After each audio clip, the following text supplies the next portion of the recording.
Well, hello, hello. It's Wednesday evening, and which means it's the Nighthawk racing evening. It's the first championship.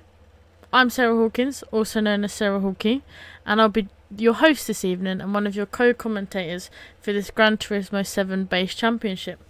Round 4 tonight, we are officially halfway through Season 2. It's true what they say, time really does fly when you're having fun. I'm joined again by motorsport enthusiast, racer and co-commentator Kirk. Hello, Sarah. Thank you for the nice introduction. I'm certain we are in for an extremely exciting round tonight, and I'm certainly looking forward to see if anyone can stop Callum or Evo tonight from taking victory in the feature race. Yeah, can anyone dethrone Evo or Callum? But here's a quick series rundown for anyone that's new into the championship or new to the stream. We are back and better than ever for Season 2 of the Nighthawk Racing First Championship. We have an 8-event championship spanning over 16 race sessions and 8 weeks in total. Lots of different car manufacturers on the grid again tonight. And potentially over 27 drivers and some great tracks on the calendar coming up. We have 3 official timed sessions with a reverse grid sprint race up first, followed by qualifying, and then we'll be treated to a 42-lap feature race around the Deep Forest track. Okay, Kirk, before we get into the racing, could you give us a quick overview of the event session format and the point scale, please? Absolutely, Sarah. So starting tonight, we'll at about 8:30 British Standard Time, we'll have a 15-minute reverse championship order sprint race. The little caveat to the sprint race, we take reverse championship order, but I believe it's based on a points per round system. So it'll be based on average points earned, and that'll be the reverse order we'll have tonight. That does include tyre wear. So we saw an extreme example last week, Sarah, where we saw the soft tyres and the medium tyres both very worn out by the end of 15 minutes at high speed ring. I don't think we'll have that much tyre wear here today, so I'm pretty sure the soft tyre will be the tyre to start on for the sprint race tonight. After the sprint race, we'll have about 10 to 9. We'll have a 10-minute qualifying session. Again, tyre wear and fuel consumption are on, but it never tends to be an issue in the qualifying session, tyre wear or anything. It's usually go out early and set as many flying laps as you can. There is a little catch. The tyre you set your fastest lap on. So if you set your fastest lap on a set of mediums, that means you would have to start the feature race on the medium tyre. But other than that, if we do have a wet qualifying session, which I don't think we are going to have here at Deep Forest tonight, if we do have a wet qualifying session any further on it during the season, it will be an open tyre choice for the feature race. So after qualifying, we'll go straight into our feature race tonight, which, as Sarah said, is 42 laps. It will be grid starts, so it will be a grid start. So looking into turn one, we might see a few cars going 2 or 3 wide tonight. Again, we might see the where someone who qualified on the medium tyre might not get as good a start as someone who qualified on the soft tyre. So it will certainly be all to play for tonight. Although, as the saying goes, you can't win the race at the first corner, and to finish first you have to finish. Other than that, there are a few rules for the feature race. We do have a mandatory tyre rule where during the race you have to use 2 different compounds of tyre. Whether it be soft mediums, medium hards, or soft hards, you have to use at least 2 different compound tyres. Obviously, again, we won't see any rain here today, but any future sessions, if we do have the moisture bar go over a third full, it will then be declared a wet race, and then it'll be open tyre choice. And then after that, if you go to the point system, Sarah. Of course I can.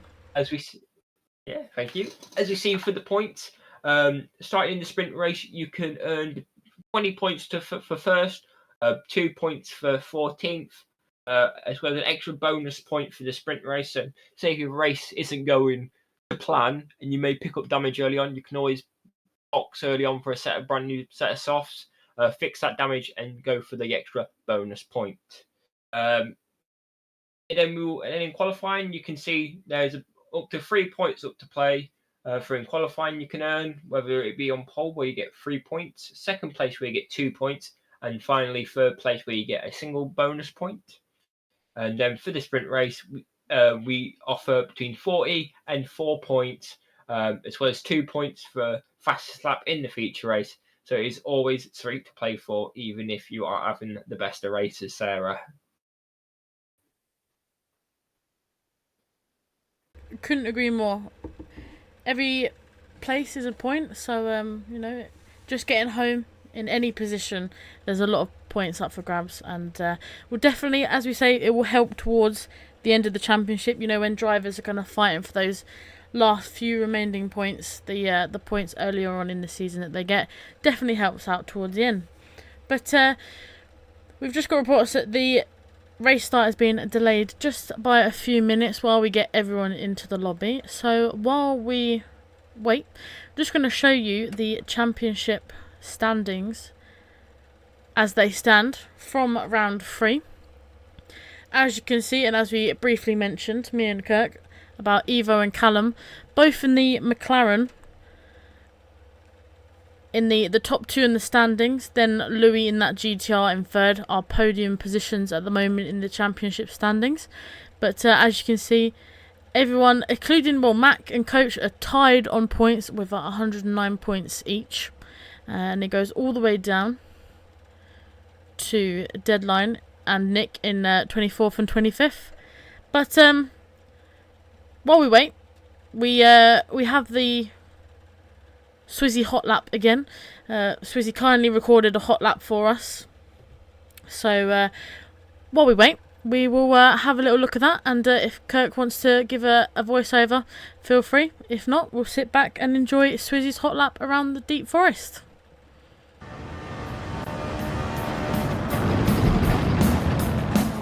Absolutely. So starting any hot lap, you have to make sure you get a good run out of this final hairpin, as this can incorporate the lap. I would say make a break point now. It's always the best carry going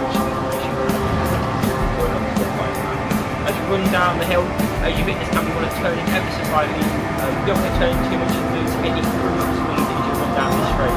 There's even a little bit of swimming because you think it's a part of 10. So as you come down here, we look for that curve on the right. We brake just after the curve starts on the right, turn in, and just nibble that inside curve and let the car roll out and exit. Be careful with it. So careful on the bottom because you don't spin the car and exit. See, I've got some new so you've got to block that inside curve, careful not to put it, easily done. Again, you've got to be careful in these next 2 corners. It's really easy to get off road. It's a little bit too much and make the rear lose traction and have a little slide. Swizzy nailed that perfectly. You really want to chuck it in for this drop in right lower left hander, as the car wants to go on the outside, roll to the outside, but you can't really allow it. For the run up the top of the hill, you need to make sure you use all that curb on the right, as that is you don't get penalties for using the curbing on the right, which can really help you get a much better run down this back straight. Coming into the hairpin, you want to look for just underneath this Gran Turismo banner where that curb is on the right. Then you just smash on the brake as hard as you can. Really difficult to get the rear to rotate for that hairpin, but you've got to be careful on the apex and not to extend too much on the exit, as you will get penalties for that. And now for the run down the hill, you want to keep it tight to the wall to shave as many meters off the run to line as you can. Again, you want to turn it as little as possible to really carry that speed up and over the crest, and that takes us to a lap of a 25.7. Do you think we'll see anything faster than that tonight, Sarah? Oh, I mean, that is a stellar lap by Swizzy. And sorry about the music issue. I didn't realise how loud it actually was. But yeah, that is a stellar lap. And I think, it'll be hard to beat, but I'm sure we've got a few races in the lobby that, might be able to get close, if not beat it. Yeah, absolutely. So Swizzy, you may, don't believe he's joining us tonight. He's certainly setting the benchmark to beat for both Callum and Callum and what's his name, Evo. There it is. It evaded me for a second there, Sarah. But do you think they'll be able to beat a 25-7 tonight? Like I said, I think some drivers will get close. It is a blisteringly fast lap time, so potentially I think some drivers might get close and potentially might beat it. But it's going to be hard. It's going to be very hard to beat that lap time. Absolutely. Yeah, as we see on screen now, our sprint race from last week, we see Koulios won a very solid drive from him last week in that sprint race, Sarah. With Evo taking out second and Mac Manley taking out third. Possibly going if he went a few more laps, I think Evo would have caught Koulios, but a very good drive from him in the end, Sarah. Yeah, and we saw obviously from the start, basically, Koulios did get quite a big run on the rest of the pack. But he made it stick. He made that gap work, and he stuck it out to the end, coming home in first, like you say. And potentially, it's always the way. If that race was even like a minute longer, Evo might have had a chance of catching him. But McManley back on the podium. I think it's his first podium since Interlagos, but unfortunately did get dropped a place outside of the podium. So it's good to see Mac on the podium for last week. And here is the feature race podium of last week. So yeah, again, Callum coming home strong in the McLaren 650S, coming home with a win. And what a strong showing that was, Kirk. Obviously Callum in the McLaren is a strong pairing. He seems to, get to grips with that car pretty quickly, and whatever track it is, he just drives so fast, and it's so hard to catch him in the end. Yeah, absolutely. It's really after that first round of pit stops, Callum has come out in clear air and managed to pump the lap times in, which saw him break away out front, and then nobody really had anything to answer for his pure pace. I think we saw for a little while Louis maybe just matching him for a little bit, but once those softs went off at the end, there was really no looking back for Callum.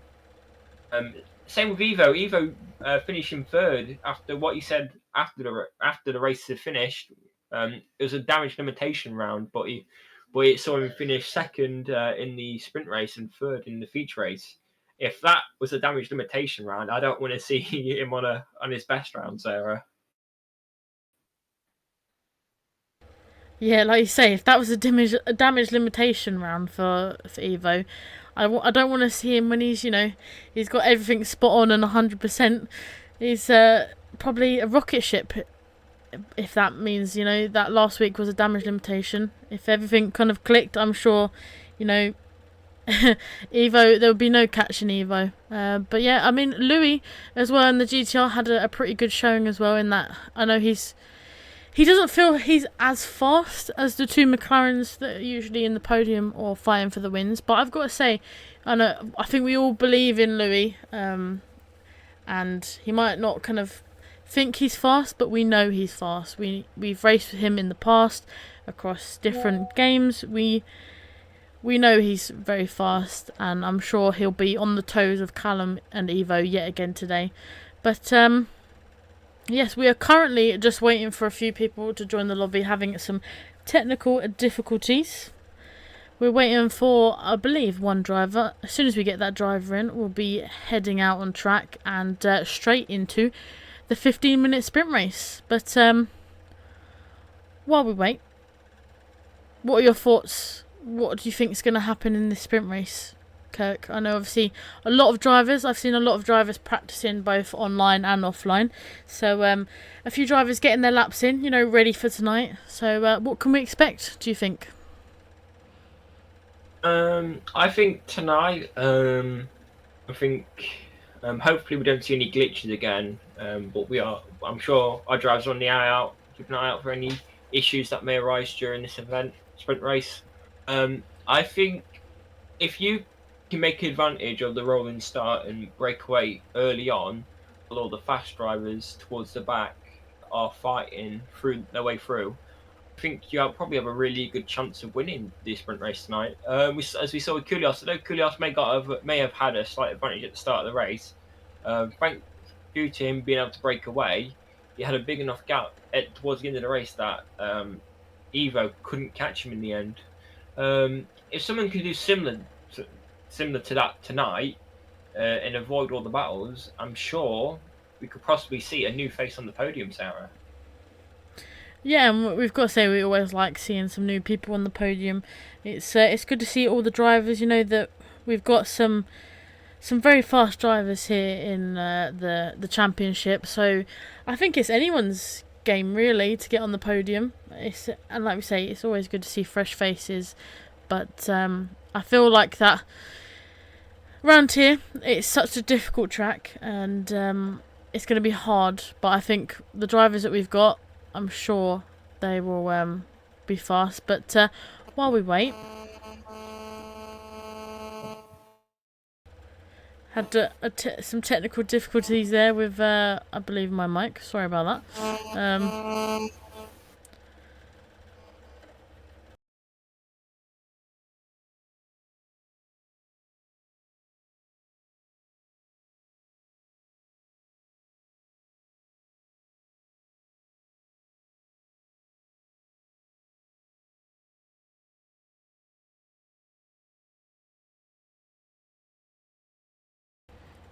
Right, while we wait, we are driving around the deep forest, eventually, but give you some track facts about the Deep Forest Raceway.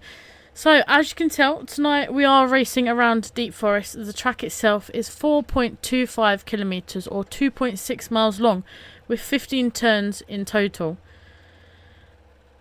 It first appeared in the original Gran Turismo and features in every main game since, with the exception of GT Sport. It returns in GT7 and has been redesigned.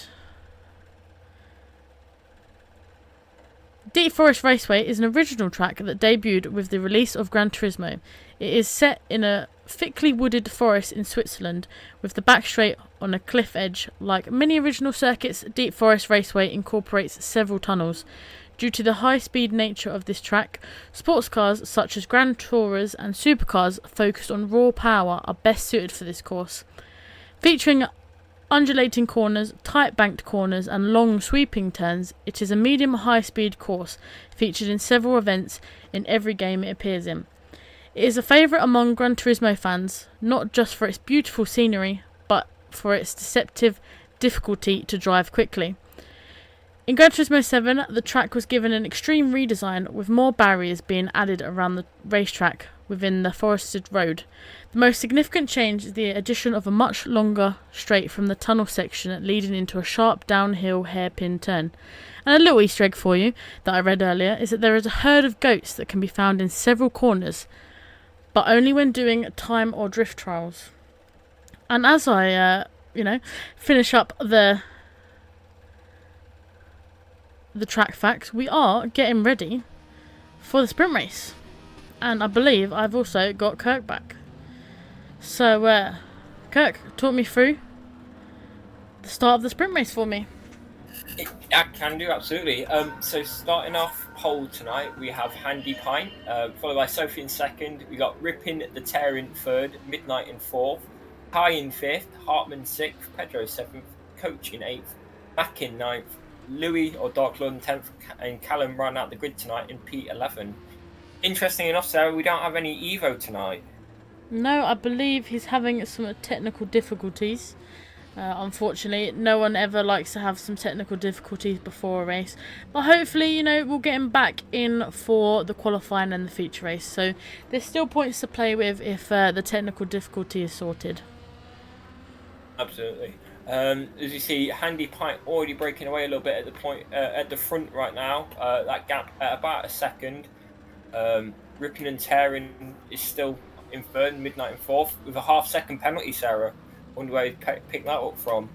You see Katie Kai up to fifth, Hartman dropping to sixth, and Pedro holding a complete gaggle of cars up from seventh and below, Sarah.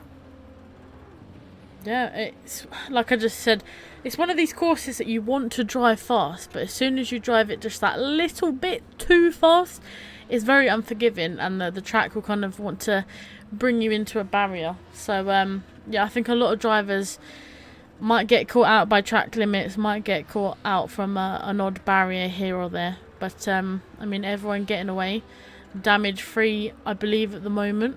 And like Kirk just said, we have Handy Pine in the lead.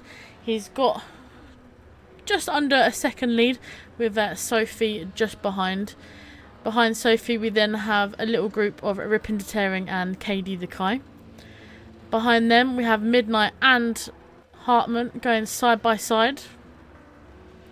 This is one of those tracks that's hard to go side by side, especially through this twisty-turny bit here. You're brave if you go side by side with any of the cars. But yeah, got side by side again going through the tunnel. Max come into the battle as well, overtaking Midnight. Midnight losing a few places there. Yeah, but he lost 2 positions going around that single corner. He's now under threat from Pedro as well, so possibly heading up in towards the hairpin. If you don't get a good exit here, which I don't think he did have the greatest exit, he could be under pressure from Pedro as well. Yeah, and I can see, you know, the pink McLaren of Callum catching this group as well. So I wonder how long it will take Callum to climb through the pack. Absolutely.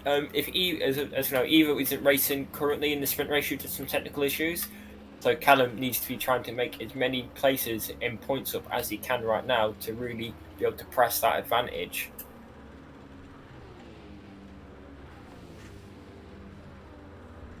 We've seen it in the last few rounds where Callum hasn't done the greatest in the sprint races, Sarah. Yeah, it's I think it's that thing. It's like Marmite. As drivers either love it or hate it. Around a track that they love, you know, a sprint race, it's just start to finish, go, go, go.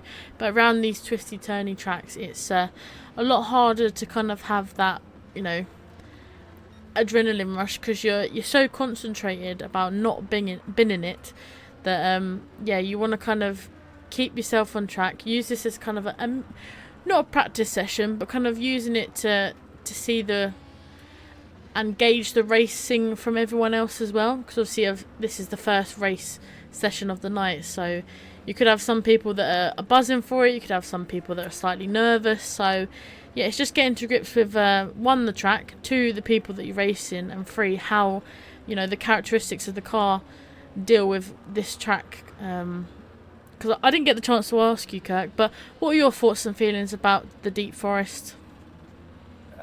Deep Forest is just like last week, High Speed Ring, another very iconic track for the Gran Turismo franchise. It brings back a lot of old, memorable parts from yesteryear, as well as modernising it for a lot of new fans of the series. As we see both Midnight and Pedro going past Hartman down the pitch straight. Midnight obviously starting that move up by the hairpin, and Pedro just following Midnight slipstream down the straight to get that move fully done and completed into turn 1. So we're seeing Hartman in the half a lap go from P5 to P7, all because of that bad exit going through the back straight and through the tunnel, Sarah. Yeah, it just goes to show if you break, you know, 100 meters earlier than expected, there's a few people behind you, you know, wanting to take your spot.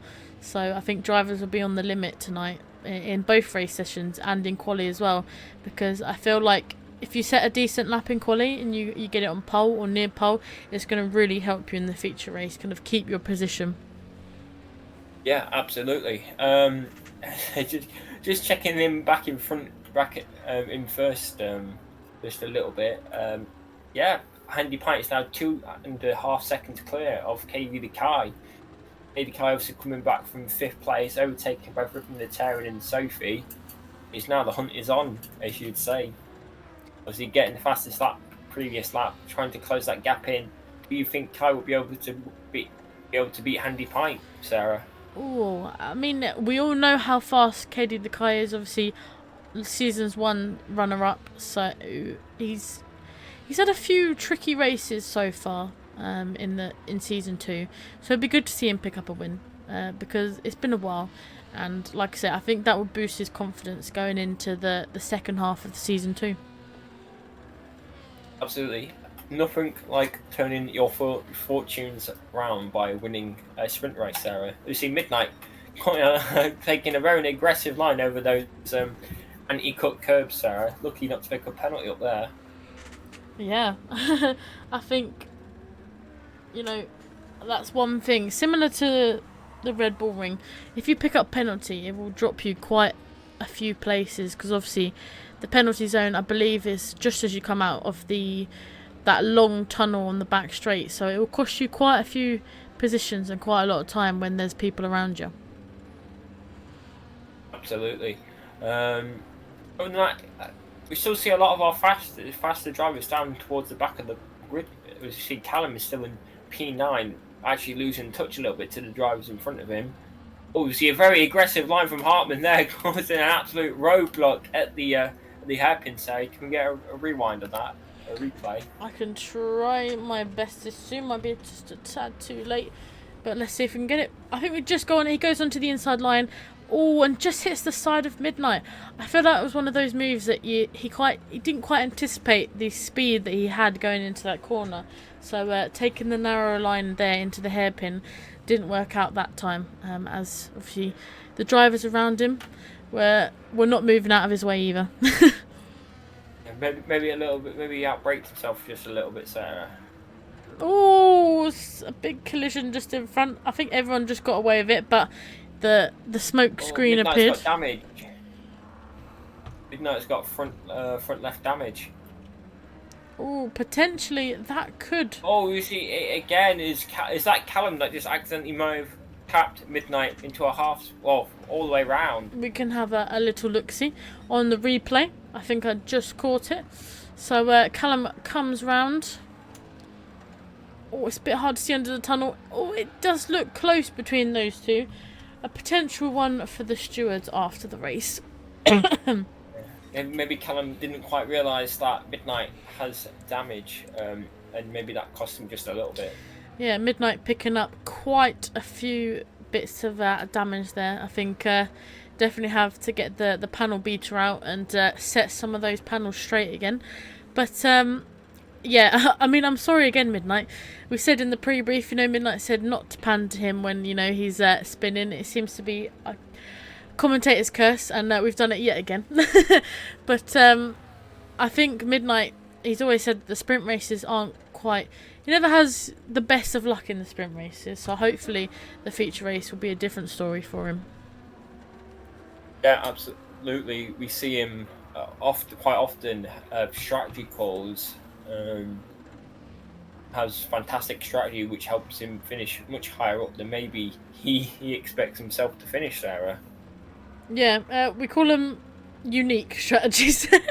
Sometimes they pay off, sometimes we just kind of question, right, why did you come in? But yeah, I'm sure he'll be keeping us on our toes again tonight. Yeah, just to update on the battle for first place, Sarah, that gap is now under a second, with just about 5 minutes to go. Can Handy Pint hold off for that long, Sarah? As by the looks of it, Katie Kai on these soft tyres is only getting faster and faster compared to Handy Pint. Yeah, Katie the Kai seems to, as soon as he gets under the rear wing of another car, he turns into a machine. He wants to get that move done as soon as he can. And like you just alluded to there, when the car's feeling right, go for it. Go for that move. He's got around 4 minutes left. So obviously got a few more laps to get that move done. But I'm sure Handy Pint he'll be looking ahead, but he'll also be in the rearview mirror, knowing that Katie the Kai in that GTR, the bright blue GTR, is chasing him. Oh, as Katie the Kai picks up a penalty, that might cost him a bit of time in that battle for the lead. But can he make that time up again within the last few remaining laps that we have? Yeah, absolutely. It is not ideal to pick a penalty up, especially with less than 4 minutes to go. That means he's going to have about two or three laps to close that gap in and try and make that overtake. So now that he got that gap under, well, to about a second mark, the dirty air really seems to be affecting him, and he's not really being able to make the gap much smaller than a second, Sarah. Yeah, it's one of those tracks like we said in the track facts that you want to drive it fast, but as soon as you misjudge it, even that tiny little bit, it definitely doesn't treat you very well. And as we saw then, obviously, getting in the dirty air of Handy Pint, just going that centimetre off track gave him that half-second penalty, which makes that gap to first 1.6 seconds. But I'm sure Handy Pint, he might be smirking a little bit. Obviously, it's given him a little bit of breathing room, but just know that KD the Kai is right behind him. He's probably concentrating and trying to keep that win for as long as possible. This current lap is not going well for Ripping the Tearing. After losing fourth position up at the hairpin to Pedro. Pedro making a very late move. Well, I would say late, but it was alongside Ripping the Tearing into the hairpin, taking that inside line to be able to make the move stick. And then McManley making quite a simple move in the end for Ripping the Tearing into turn one. Ripping the Tearing really not defending too hard into turn one from Mac. Possibly trying not to lose time overall. But yeah, as I say, lost two positions again, and the same about half a lap. As we see, McManley is now under charge for Pedro's P4, Sarah. Yeah, will he look for a dive bomb into the hairpin? Or will he wait behind Pedro for that long straight? He tucks just behind Pedro, behind the hairpin. I think that's smart because, like we saw, if you get that line wrong and you're going side by side, it's one of those areas you can bump the other person even if you don't mean to. So I think McManley, he wants to fight another day. He doesn't want to cause any damage, and he definitely doesn't want to get any points drops. Absolutely. As we saw earlier on during the race between Midnight and Hartman, even just outbraking yourself just a little bit, and you're the person in front of you, not realizing that you're up there inside, can cause a almost T-bone effect in the end, causing damage to both yours and your opponent's car. Yeah, as through this section here, McManley is only half a second behind Pedro. So about a minute to go.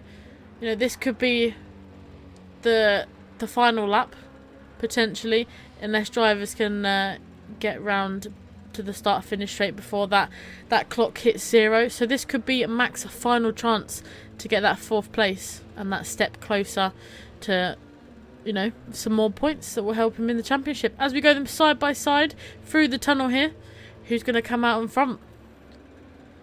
It certainly looks like it could be in Mac's favour here, as Mac has the inside line for the hairpin. Can he outbrake Pedro? He can't. They're side by side.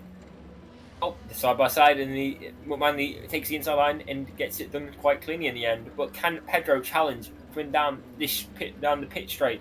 As he looks for a wider line onto the pit straight, looking to tuck back in, maybe for a slingshot NASCAR type move for Pedro. As Pedro is all up the inside, he looks towards the outside. Can he outbrake Mac going into the hairpin? Will the brake go at the same time? Mac, in the end, gets it quite a simple outbraking job in the end for Mac, Sarah, for turn 1. Yeah, I was just on board with Pedro, and when he got in that slipstream and he tried to get off, the Porsche definitely wiggled a little bit. I was fearing for that last lap collision, as the Porsche does look very drifty now with that tyre wear. But yeah, I mean, what a move from Mac. I think the Merc just had that little bit more power compared to the Porsche, which helped, putting the power down quickly. But I mean, it's always a pleasure to see these two racing side by side. We have a battle for the lead, Sarah, on the final lap, going up into the hairpin. Kai looking up around the outside, Handy Pint defending the inside line. Can he get the cut back on Handy Pint? Handy Pint parks it on the apex. Kai has to get a good exit here. Does he? Yes, he does. That gap is closing. He got a better exit than Handy Pint. But who's going to win the drag race as they are bumping each other coming down the pit straight? Is that going to cost Kai? Is Kai pulled out the slipstream? Half a 10. Oh! Kai's going to do it. Oh!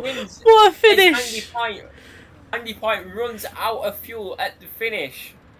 It's What been the a win for finish. KD the Kai. I'm going to run out of hands, but I think that's our third photo finish of season 2 so far. I mean, these drivers, they're keeping us on our toes. You know, they're waiting till the last lap, you know, and the last opportunity to overtake for the wins, and I'm all here for it. Absolutely, Sarah. As we saw with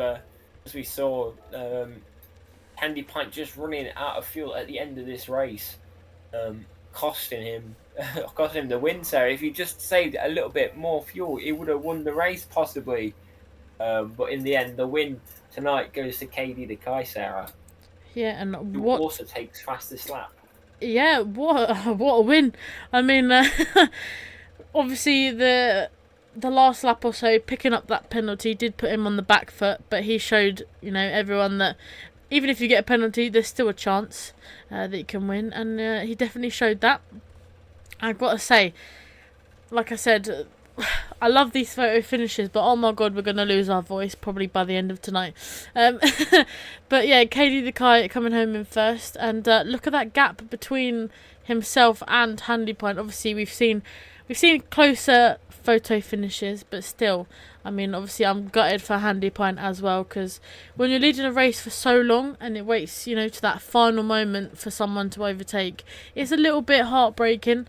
But I'm sure he'll be kind of using that in the feature race, and he'll be going for the podium, if not the win there. But Kirk, before we get on to the qualifying, could you give me a rundown of the finishers, please? Absolutely, Sarah.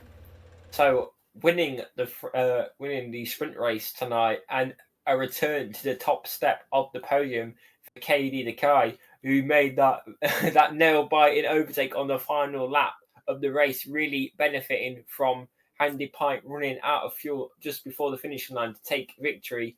Andy Pike has got to be bitterly disappointed not to win this race tonight. Just not saving just a little bit, not enough fuel in a way. Say a lift off here or a lift off there, and he would have possibly won this race, Sarah. But he takes P2, I'm sure. Although he may have not been the win he was craving, it's certainly nothing to shake your head at. Third place, as I said before the race, we have a new person visiting the podium tonight. Sophie taking P3 by just 6/10 of a second to Mac in P4. Mac, after making that move on Pedro, didn't quite have enough pace to be able to close up and overtake Sophie in the end. But P4 is certainly nothing to stick your nose up at. Then P5 we have Pedro. Again, another very impressive race. I'm sure he usually does come alive in these sprint races. As we saw again at high speed ring last week, Pedro finished in the top 6. As he tends to do very well in the sprint format races. In P6 we have again another new driver who got promoted for tonight, ripping the tear in P6. Possibly a little bit disappointed finishing P6 after losing 2 positions to Pedro and McManley in the final few laps. Possibly would have been able to hold on just a little bit longer had he been able to defend a bit more. Again, another poor, well, maybe not poor, but definitely a disappointing sprint race showing from Callum, not being able to take full advantage of either not being in the sprint race tonight, finishing P7. Coach in P8, and then our 9th is Hartman, who we saw have a little incident with Midnight ISO. And then our 2 people who I believe must have picked up damage in boxed for a fresh set of softs, both Dark Lord and Midnight ISO, Sarah.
Absolutely, Sarah.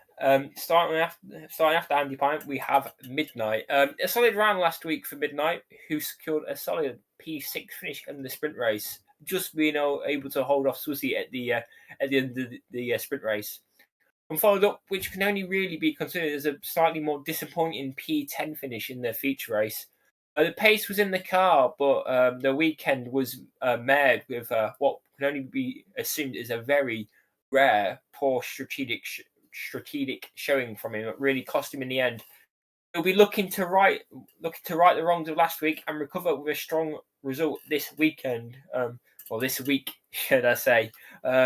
Obviously, we saw that not quite go to plan in the sprint race, where he finished towards the back of the pack. After Midnight, we have Louis or Dark Lord. Again, another mixed round for Dark Lord. After contact early on in the sprint race left him with damage.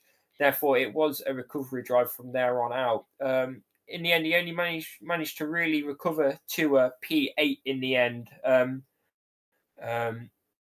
However, he really did manage to pull it back within the feature race, which saw him secure a P2 finish. This result was due to unrelenting pace and some alternative strategy calls. As we saw, running those use soft tyres was possibly a much better call than using the medium or the hards. After Louis, we have Callum. Again, Callum struggled within the sprint race, finishing only P10 and then qualifying P2 in qualifying to be able to score 2 extra bonus points. And then drove a stunning feature race, which saw him rarely challenged by the rest of the grid, as his pure pace was just too much for anyone to be able to answer.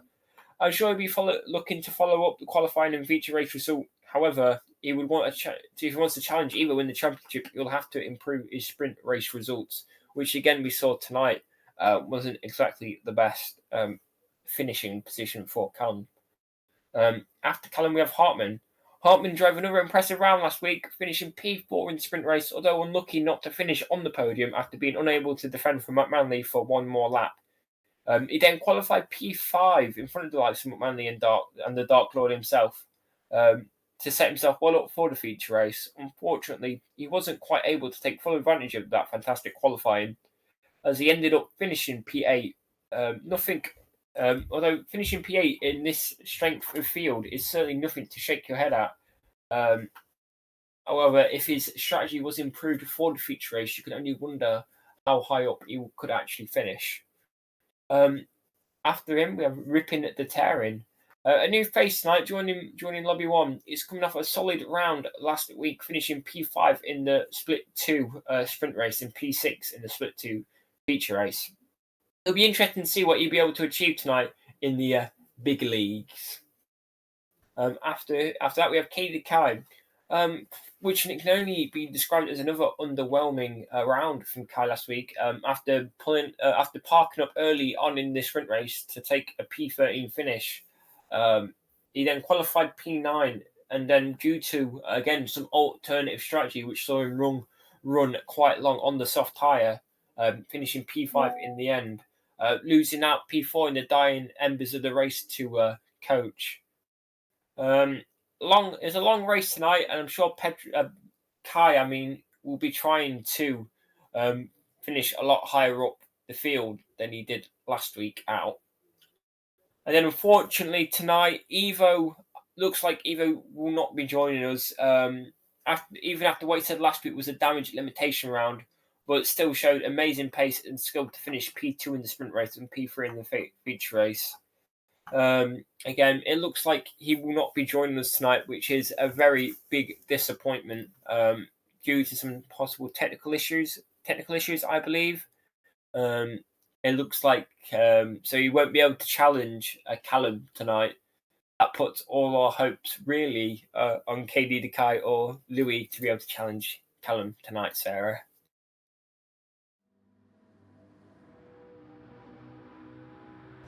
Obviously, like Kirk just said, Evo having some technical difficulties, which does prevent him from racing tonight, unfortunately.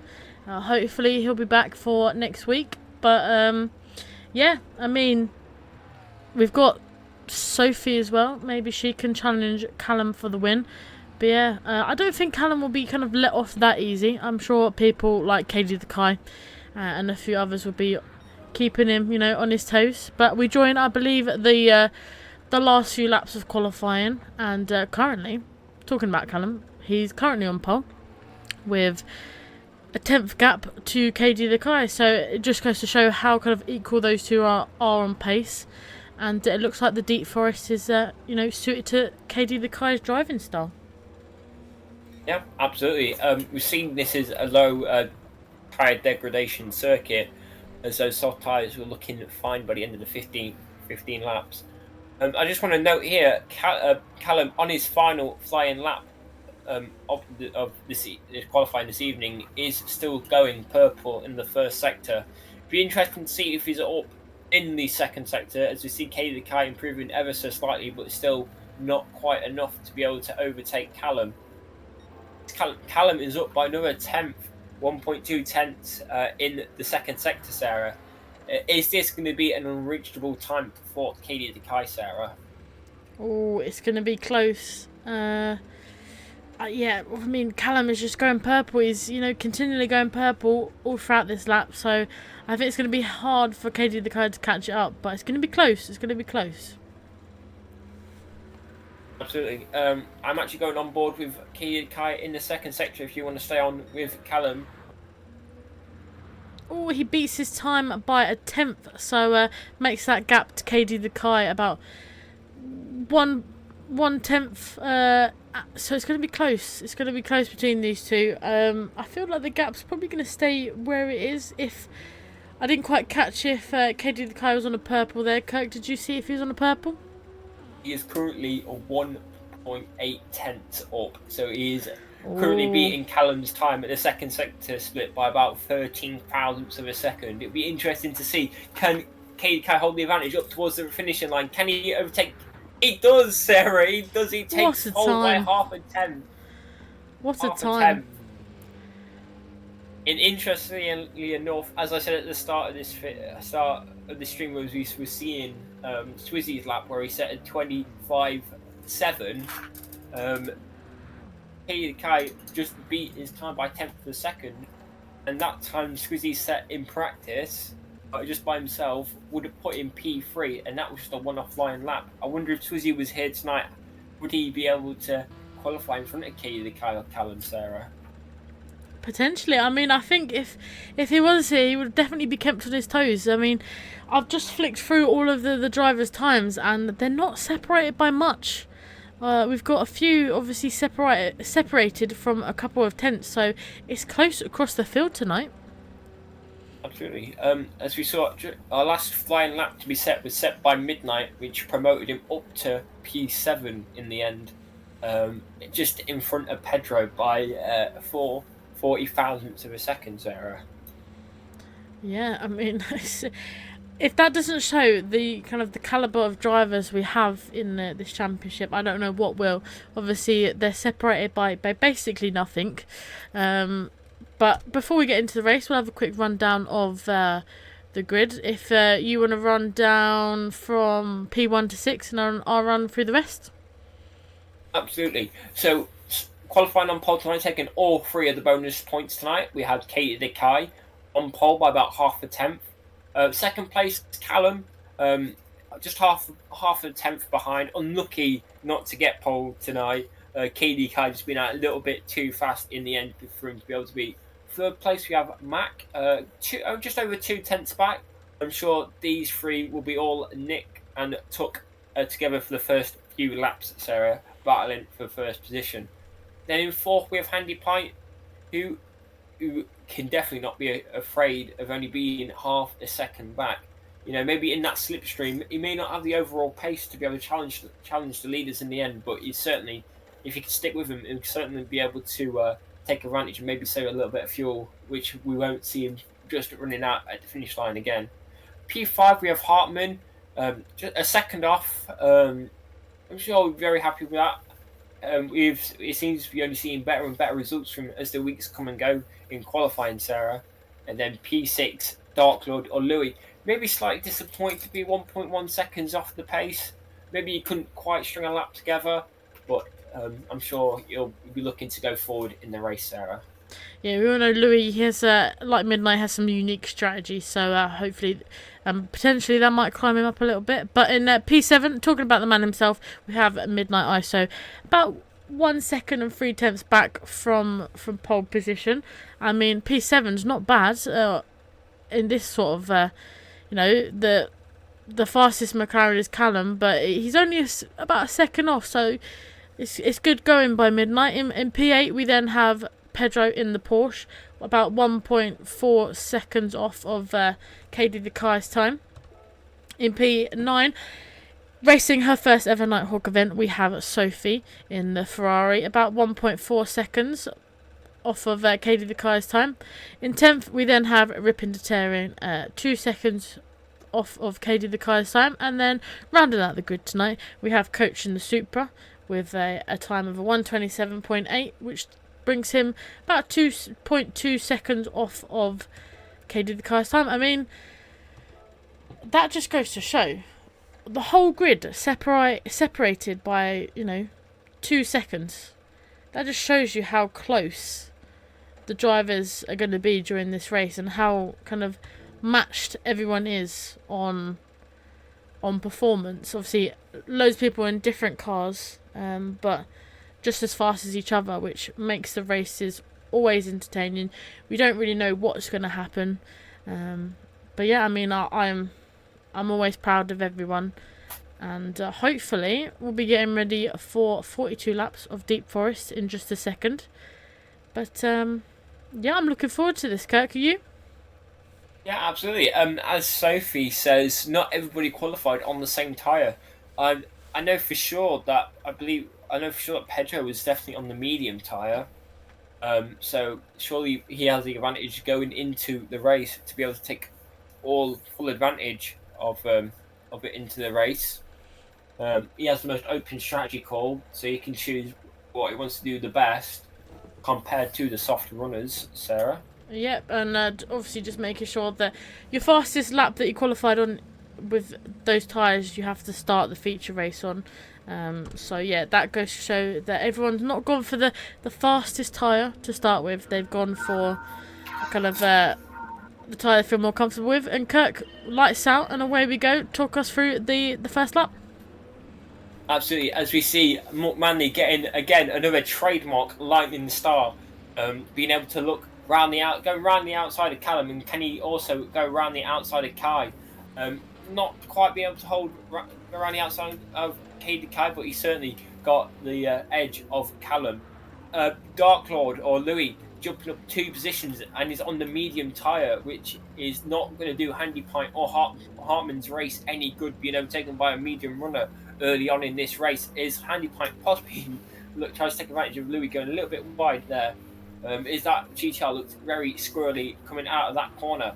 And we have Sophie again making a very impressive start, overtaking both the likes of Pedro and Midnight off the grid, with Ripin Detarian and Coach not being able to make any positions just yet and running out the back of our pack. Running it down the back straight, everyone is all running single file for now. Nobody really close enough to make a move going into the hairpin, Sarah. No, yeah, I'm amazed. Everyone is, like you say, is the best way to describe it, in a single file, kind of patiently waiting in a queue. And everyone got away cleanly and very fast. So, It's only completing the first lap now. We're in for a treat for these 41 laps. Absolutely. As we see Dark Lord defending from Handy Pie. Handy Pie on them soft tyres really does not want to be held up behind the medium runner for now anyway. Is Louis squeezing him right out to the edge of the track. Maybe a little bit of contact just there, but what can you say? Rubbing is racing as Handy Pie possibly looks at the cutback on Dark Lord. Can he hold it around the outside? Not quite. Is Dark Lord holds fourth place for now, Sarah? Yeah, which brings Hartman basically on the rear end of Handy Pint, and we'll be looking for the move as well. Handy Pint getting in a little bit of a sandwich here. Yeah, absolutely. Well, both him and Hartman are both on the soft tyres, so they certainly do not want to be held up behind Louis for long. As Handy Pint possibly tries to put Louis off a little bit by having a little look up the inside there, but you're going to have to do more than that to frighten Louis off his line. We both know from previous experience, don't we, Sarah? Yes, being behind Louis, he will not want to give up his track position, so he'll be doing his best to try and defend from the cars behind him. As he goes a little bit wide there. Maybe a little bit naughty there from Louis. Maybe just parking it on the apex a little bit too much. Right there, Sarah. Pushing Handy Pint a little bit wide, allowing Hartman to cut back on the both of them, Sarah. Yeah, I mean, Hartman was like, I'm going for it no matter what. I'm going for that move, and going 3 wide into turn 1. Louis just backs out of it, brings Sophie in the mix as well. So this little group of 4 going into the 3rd lap. And, Sophie getting pushed out a little bit wide there. Hopefully a no contact caused, and she'll be ready to fight these guys in front. But, yeah, I mean... sorry, you go ahead. I was just going to say, Handy Pint in clean air is already running half a second faster than what he was behind Louis. So really... That GTR on the medium tyre is really holding both the soft runners up. It'll be interesting when we reach the crossover point, though, to see how much faster Louis can become than the soft runners. Obviously, that GTR we've seen from past races are usually a lot more harsher on its tyres compared to the real users. So it'll be interesting to see where we can finish this race, Sarah. Yeah, it will be. Like most people starting on the softs, with a few medium runners kind of towards the front of the grid. But it just goes to show, when you're on that different strategy, if you're on the softs, you want to get away as soon as possible, get in the clean air, set some good laps, and create kind of that barrier between yourself and the car behind. So yeah, like you say, the front runners in front of Louis, they didn't want to stay behind him for too long, but obviously we know Louis is super fast. Or was that a potential mistake from Handy Point? Drops a few places. It looks like if you get a replay of that, Sarah, it looks like he got on the exit of turn 1. He's a little bit too eager on the throttle, which caused the rear to get a bit unstable on the exit of the corner. Oh, very lucky to not pick up damage there. Absolutely. Easily done.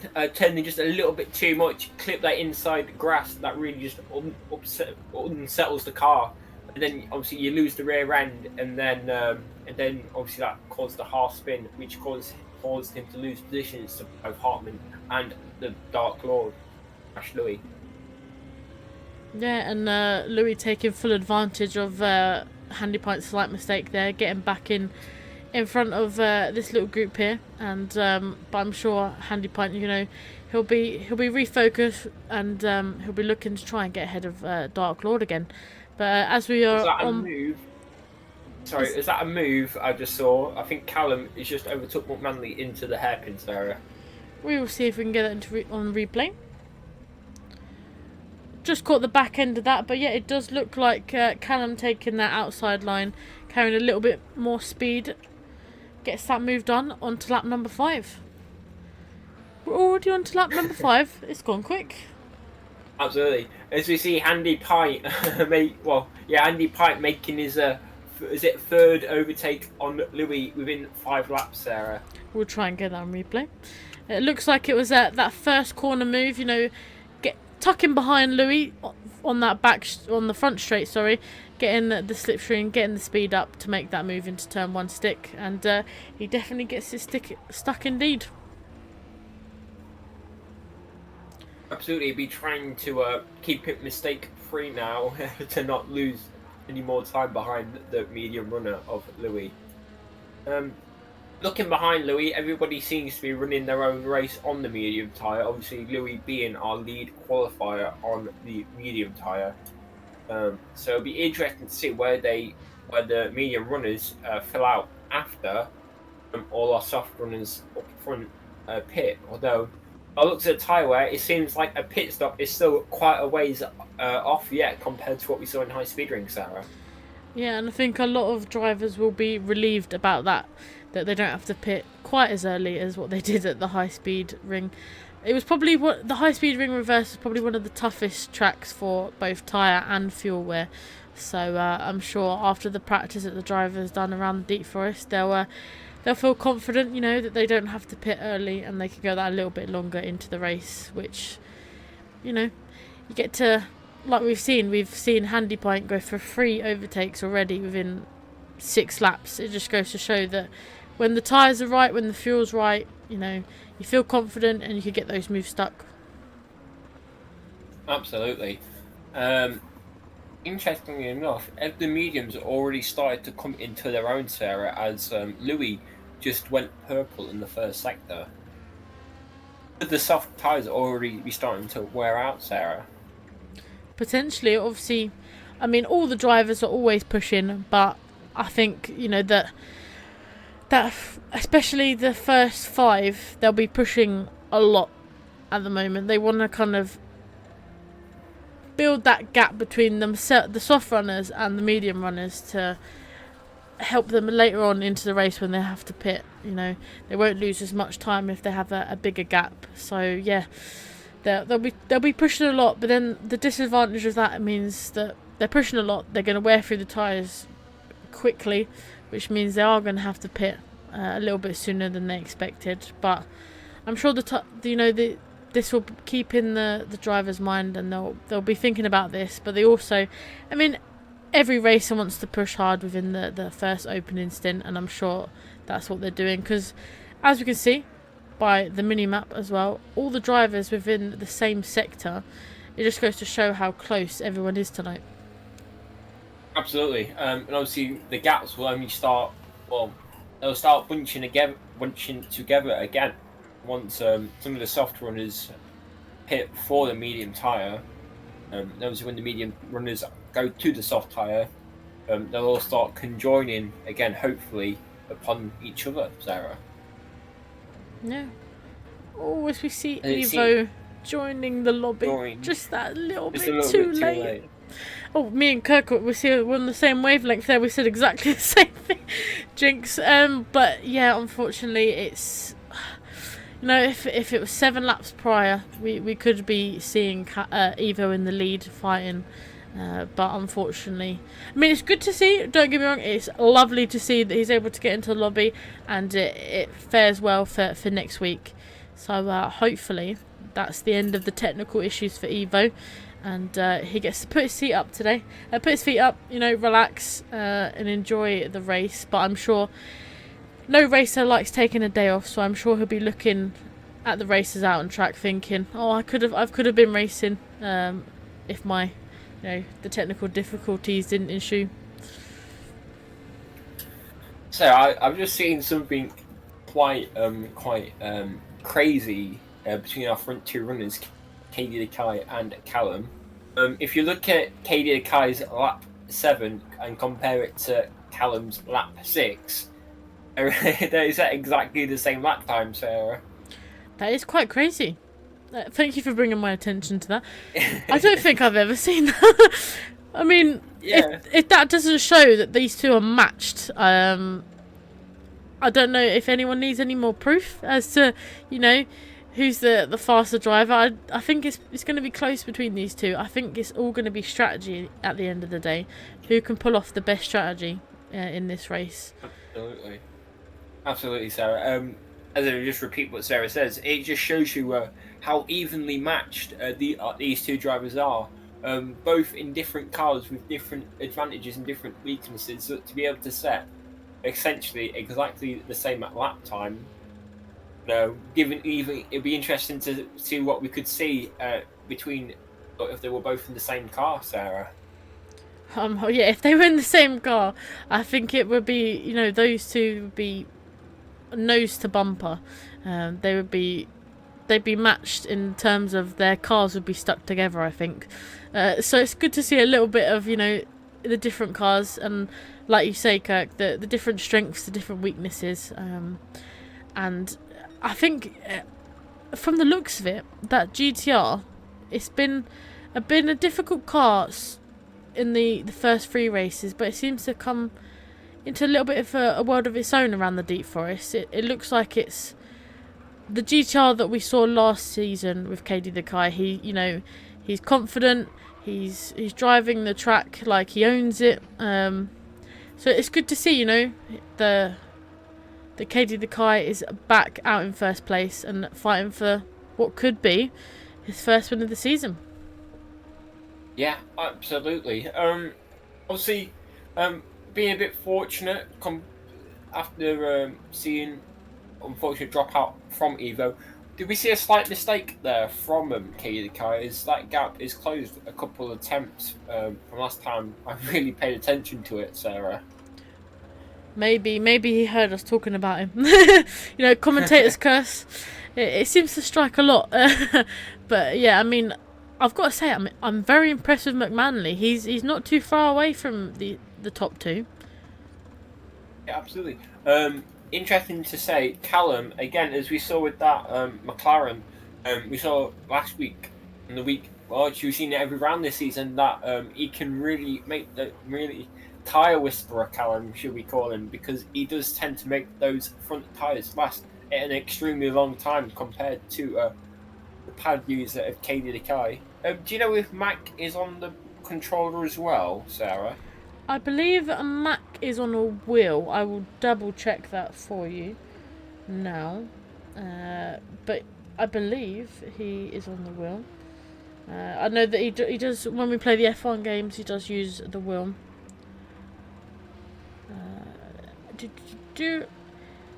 I can confirm he is on the wheel.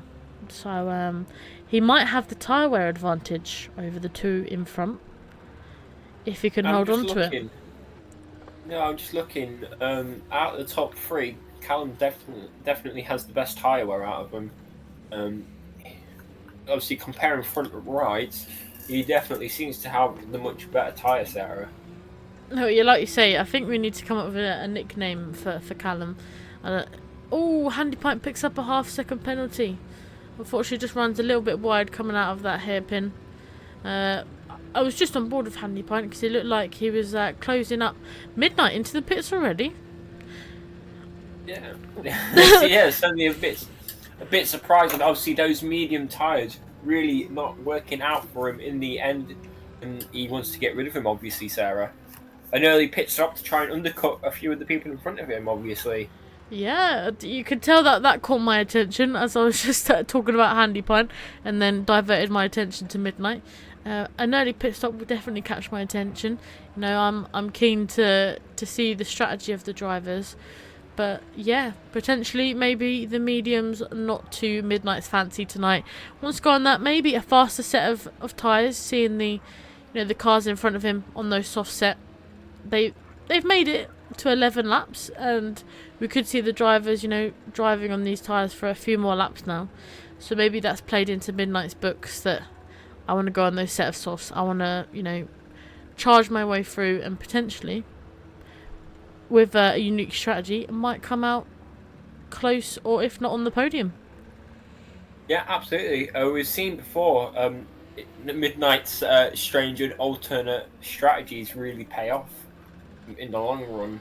But that'd be interesting. I would have thought taking the soft tyre, you would have probably wanted to run as little fuel as possible to really make advantage of a lighter car with fresher rubber. But taking a full fuel tank is obviously going to go quite far into this race on the soft tyres. He may have even picked up some damage that he had to repair. That's why he pitted early. I'm not quite sure why he'd do it, Sarah. No, it does seem early. But I never want to say if it works out or if it doesn't, because as soon as we say it won't work out, I know Midnight will make it work.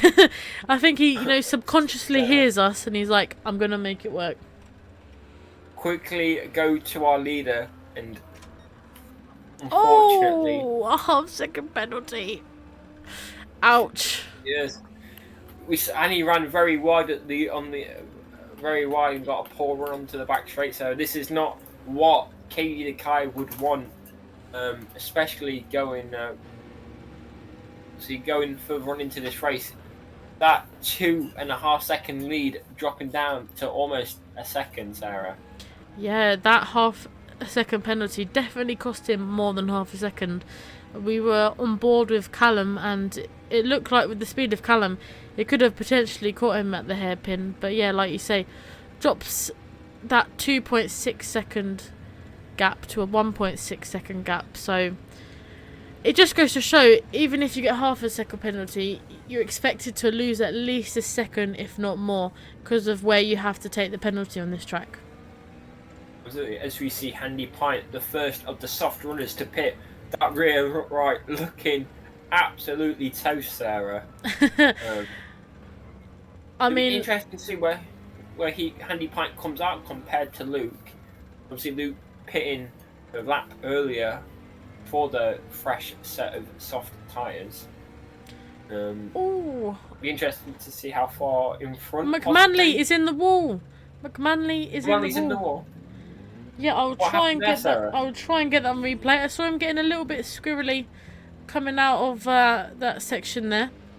Oh, drifts that Mercedes, and unfortunately just a half spin that makes him face into the wall, but does let Hartman through into third place. It's a long race still to go, Mac, and I'm sure you'll be able to get back on the podium. Mac must be kicking himself for that mistake. That could be any possibility of challenging Callum or even Kai for the win tonight. Completely out the window now, so because obviously once you lose touch with him, it's nigh impossible to be able to catch up again. As we see Katie the Kai, the second of our front runners to pit. So yeah, potentially he might have saw what happened to McManley behind him and thought, right, I need to get off those tyres now. I need to get a fresh set of rubber on board. It'll be interesting to see how effective the undercut will be on Callum.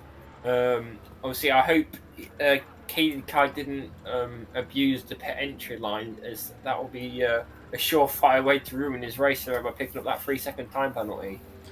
Yeah, that won't help indeed if he picked that up. But yeah, going back to Mac, very lucky to not pick up damage there. So hopefully not too much time lost with that little bit of a mistake. But just goes to show, this track is very unforgiving, and it's very hard to turn around once you're in that half spin. I think it takes longer trying to get back, going again than, crashing into a wall or something like that. Oh, as we see, Sophie has also picked up a half-second penalty somewhere, Sarah. Yeah, I will see if I can catch that. Might be a bit too late. Yeah, just a bit too late to catch that. But, yeah, it's... The track limits around here are not very nice. You just have to go that little bit off track and it will give you one. I mean, Sophie, so far, in her first Nighthawk racing event, feature race, she's doing a brilliant job so far. Absolutely. Obviously running up in P5, being technically the second place of our medium runners, or medium qualifiers, shall I say. I also want to say a little shout out to Midnight, who did manage to do the undercut on Handy Pint, who moves on to the medium tyre, Sarah. Handy Pint, that is. Yeah, obviously Handy Pint going on to the mediums, going for that a little bit longer into the race, and I think that Porsche it's very unforgiving on fuel, so potentially his tyres might last longer than the fuel in that Porsche. So it'll be interesting to see his strategy from now on. Obviously 15 laps in, still a long race to go. But yeah, I mean, Midnight pulling off the undercut with a 6-second gap between himself and Handy Point. It'll be Yeah, interesting absolutely. to see what's caught your eye. I heard you go, wanting to say something. What caught your eye there, Kirk? Nothing quite. It'll be interesting to see how Keedy Kai responds, or how Callum can respond. Obviously, Callum pitting now. It'll be interesting to see, does Callum take a full tank of fuel like Keedy Kai did, or is he going to go on to another set of soft tyres to try and pull out and get some clean air? Or is he going to do the same as Kai and go for a set of mediums and full fuel? If I'm Callum, I possibly didn't see what Keedy Kai went on to, but I'd certainly be probably looking to go soft, medium, and just try and do a quick sprint. Well, a quick stop and dash for a bit of fuel and soft tyres to go to about lap 30 on the soft tyre. Oh, he goes mediums as well. So it'll be interesting to see where he comes out compared to Keedy Kai. It looks like he just got out in front of Keedy Kai. I was on board with Keedy Kai, who chose the mediums as well. So those two on a very similar strategy. But yeah, Callum just gets out in front of Keedy Kai. I think Callum will be smiling a little bit there. I guess, but he did take quite a bit less fuel than what Kai did. Obviously, that could possibly go into Kai's favour further on during this race, as that means Kai just has to do less fuel saving, or has to take less fuel at the final pit stop, Sarah. Yeah, it just goes to show as well that if you miscalculate your fuel, it could be race over. As we saw from Handy Point in the sprint race. Yeah, and a few drivers in Lobby 2 last week around High Speed Ring had the same as well. That I don't know if it was a miscalculation or slightly higher fuel wear than expected, but yeah, a few drivers running out on the last lap and causing them to lose quite a few positions. So it just goes to show, if you miscalculate the fuel just that tiny bit, it can cost you some positions and some points. Yeah, absolutely, Sarah. Interestingly enough, it looks like Midnight did jump Mac in the pits, although it looks like Mac did take a bit more fuel and is on the medium tyre. So with this advantage Midnight for now, Sarah. Although Midnight pitted quite early for the soft tyre, if he can get the soft tyre to about lap 28 or 29, he should be able to take another set of soft tyres to the end of the race, Sarah. Yeah, or potentially maybe going for a slightly longer last stint. You can go into the mediums and to the end. But yeah, I mean, McManley, he's got a little bit of a group forming behind him. He's got Handy Point and Hartman, both, I believe, on relatively fresh mediums. So they'll be just going just as fast as McManley. So yeah, and I'm sure. Oh, Handy Point catching the barrier a little bit there. Nearly sending him. Might get a 1 second penalty as well. Oh, let's see if we can catch that on replay. Might be a little bit too late. And Hartman picking up damage by running into the back of Handy Point, I believe, Sarah. Yeah. Oh, yeah. Sometimes that does happen when you're so close to each other. Obviously, there's not enough room to back out when you see a driver making a mistake. So I'm sure, yeah, Handy Pine and Hartman will be. We're witnessing a little bit, obviously, because they've only recently just come in. So potentially they might carry on and deal with the damage, or I don't think they'd come in. Well, Louis or Darklord jumping all three of them in the pit, Sarah. Obviously taking less fuel because he doesn't need that much fuel on the soft tyre. This will be probably looking at about probably a 14 lap stint to about lap 30, and then he can just do a 12 lap push to the end of the race, Sarah. Would this be race on between Louis and the front runners, Sarah?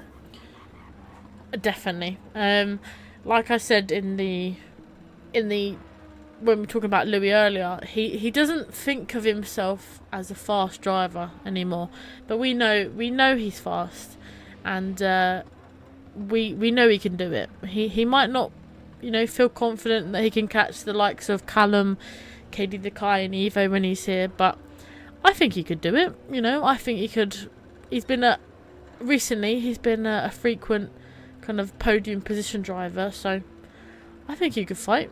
It just if the strategy falls into his like side of the court, it's all to play for. Absolutely, and with both Handy Pie and Hartman picking up damage, Mac with that 1 second penalty and making that half spin early on in this race, could that help give the likes of Midnight and Dark Lord or Louis the advantage they need to be able to finish on the podium tonight?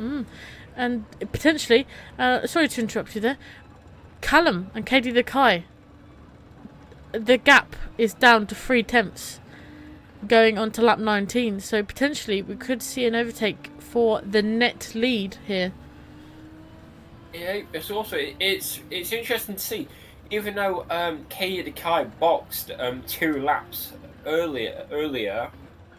So KD Kai's mediums are 2 laps older than Callum's. That front right is already looking quite front and rear right tyre is already looking quite a bit more worn than Callum's, Sarah. Yeah, like we alluded to earlier, the cars have their strengths, but they also do have their weaknesses, and potentially that GTR, one of the weaknesses could be the tyre wear, just because we know KD the Kai is pushing, and he's pushing like mad, which then means that the tyre wear is he's gonna burn through tyres pretty quickly. But maybe could Coach be on a 1-stop here? Lap 20. Although if you're looking a little bit on the lower side, it certainly doesn't seem now, because we're just under halfway. It doesn't seem completely out of the realm of possibility, Sarah. If he can get to lap 22, he could possibly, it may be a very, very, very big act. He might be able to take a set of soft tyres to the end of this race, Sarah. Potentially. We talk about alternative strategies, but that is an alternative strategy. But we know Coach is no stranger to driving on the rims, and I think he's quite confident in doing so. He doesn't really care that the tyres are fully red. He can still drive them pretty decently. So probably he might be on for a 1-stop here if he can pull it off. Obviously, the likes of Callum and KD the Kai are hot on his tail, and I'm sure he won't fight too much, these two. Well, this isn't his battle for now, is it? His battle will be with them later on in the race if he does can make this 1-stopper work. I think definitely we'll have to go at least one more lap. Maybe hitting this lap might not be able to make it, but I think he does go on for one more lap. I think certainly interesting strategy of the race has to go to Coach Sarah, and see how that 1-stop plays out for him. Yeah, as Callum looks to dive into the inside, and he does get the move done. Possibly. On my screen, it looked like possibly a little bit of a tap on the entry to turn 1 on my screen. Potentially. Did you see anything? Sarah? I did not see anything my end. That'll be one for the stewards to look at afterwards. But yeah, I mean, the likes of Callum and KD the Kai probably wanted to get past him as quickly as they could. But sometimes it's better just to wait that little bit longer. Obviously, it's safer to do it when all parties involved are safe. But saying that is one thing and doing it is another. And KD the Kai and Callum getting past. Yeah, I'm just saying with that extra safe way of going past him, KD Kai has lost about 0.6 of a second to Callum. Just because of obviously not Coach's fault, because obviously Coach is still fighting for position, so he's no obligation to get out of the way of him. But obviously, Callum maybe being slightly more aggressive has helped him build a bit more of a gap, or a bit more of a buffer to KD Kai, Sarah. Yeah, I think Callum may say thank you to coach later if he manages to pull out the win. But interestingly enough, Midnight goes into P3 with the alternative strategy. Obviously, he was the first lot to pit, and I've got to say the soft tyres don't look that bad. We've seen them look worse. Obviously, this stint is around 11 laps he's been on the soft tyres, so they're not looking bad this week. No, not at all. As we're saying, realistically, Midnight only has to get to about lap 30 on this set of soft tyres to be able to basically, even probably lap 25 at the earliest. I think that's when we'll start seeing people make their final pit stops on the 2-stop strategy today. I think anywhere past lap 25, you could probably take a set of softs to the end. Obviously, Midnight, making that undercut, very early undercut from the medium tyre, is obviously paid out quite well for him. So he decided to get the pain. Maybe they're not the fastest qualifying tyre, and whatever this looks like, not the fastest race tyre. The soft tyres out, or medium tyres, should I correct myself, out early, and then taking a set of soft or 2 sets of softs to the end of this race, Sarah. Yeah, I mean, it's definitely doable, but I think he'll also be looking in the rearview mirror to see that the Dark Lord is behind him, aka Louis, and obviously these two have raced a lot in the past, so I'm sure Louis will be eyeing up a move on Midnight respectfully. But absolutely. Say Midnight and Louis, you, Louis, Midnight. We all go quite a ways back. Obviously, we all have a lot of respect for each other on the racetrack, and I'm sure it has not changed. I'm sure they'll both be respectful of each other, and obviously give their room required for an overtake. Yeah, I think that goes to all the races as well. We've most of the races of the season 2 have been respectful, and it's better to see drivers passing each other respectfully, but also competitively at times, as it makes it more entertaining for us, but also goes to show that there's both respect on track and off track.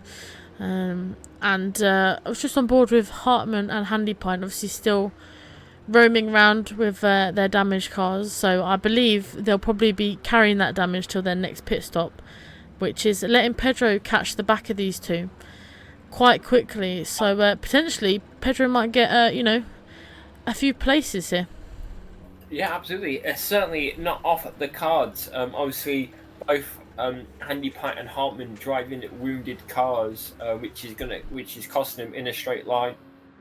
I can even be like a makeshift speed trap. Say, going to braking zone, Handy Pint doing about 157 coming into the braking zone, and Pedro doing 163. So that's they're losing just down the pitch straight alone. They're losing 5 miles an hour down the pitch straight, top speed, and that's not even the time they're losing in the corners. Sarah, clear the damage, also being on the slower tyre, the mediums. Yeah, and Pedro being on the set of softs, he'll probably be very eager to get past these two here, and obviously being the non-wounded party out of the 3. But it just goes to show, even if you pick that tiny bit of damage up, how much it affects the car in the long term. Almost like, was it? It's I can't quite remember the name of it, but it's some sort of effect, isn't it? How a little thing can, such a little thing such as getting a little bit of damage early on into your stint can really affect the rest of your race. Yeah, one for us to look at after, because I can't remember either. But yeah, Pedro getting very close to Hartman. He's got to be careful himself not to pick up any damage or not to cause any more damage to Hartman, because I feel like Hartman will be kind of sad about that. But talking about Hartman, I've got to say I've been very impressed with him over the past 4 races. Obviously, I think he started in lobby 2 to start with in race 1, but since then he's been a prominent position in lobby 1, and goes kind of quietly in the races, but towards the end he also kind of appears in those those top 10 positions and gets quite a handful of points. Yeah, absolutely. Obviously, after coming up from split two, he's had quite impressive showing, especially compared to be able to fight with some of the big wigs. Obviously, first round at was it Autopolis? I believe it was. Finishing P4 in the feature race. Obviously, by speed ring last week. Just missing out on a podium in the sprint race by being overtaken by, I believe it was McManley on the last few laps, to be able to miss out on podium, finishing P4. Oh, as we see Pedro looking up the inside of Hartmann into the hairpin. Hartmann braking a bit later than Pedro, but in the end, Pedro has that inside preferred line for the hairpin, and there's not really much Hartmann can do with his wounded Lexus, Sarah. No, he kind of looked like he wanted to hold that position for as long as he could, but Pedro, obviously being not wounded and carrying that little bit more speed, made the move look quite easy. But there we go. That wounded Porsche of Handy Pint, really no match for Pedro coming into the first corner. Pedro with that with quite a lot of overspeed. Maybe Handy Pint didn't quite expect Pedro to go for the move and probably turned in a bit aggressively while Pedro was alongside Sarah. Yeah, probably did spook him a little bit because 1 minute, the white Rexy, as we know him, was quite a distance behind, and then it was right next to him. So yeah, maybe he did spook Handy Pint just that little bit. Because look how fast Pedro, and look at the distance Pedro's already got on the two damaged parties just behind him. It just goes to show that, when the car's feeling good and the car's not damaged, you've got a lot of speed. And I've got to say that the closing speed of Pedro into that first corner was quite fast, compared to the two cars that are damaged. So yeah, I think Pedro would be happy that he gained a few positions there under not too much stress. Obviously, the moves, he did make them with quite a lot of conviction. And I'm sure he'll be, trying to get as close as he can to the likes of Midnight and McManley.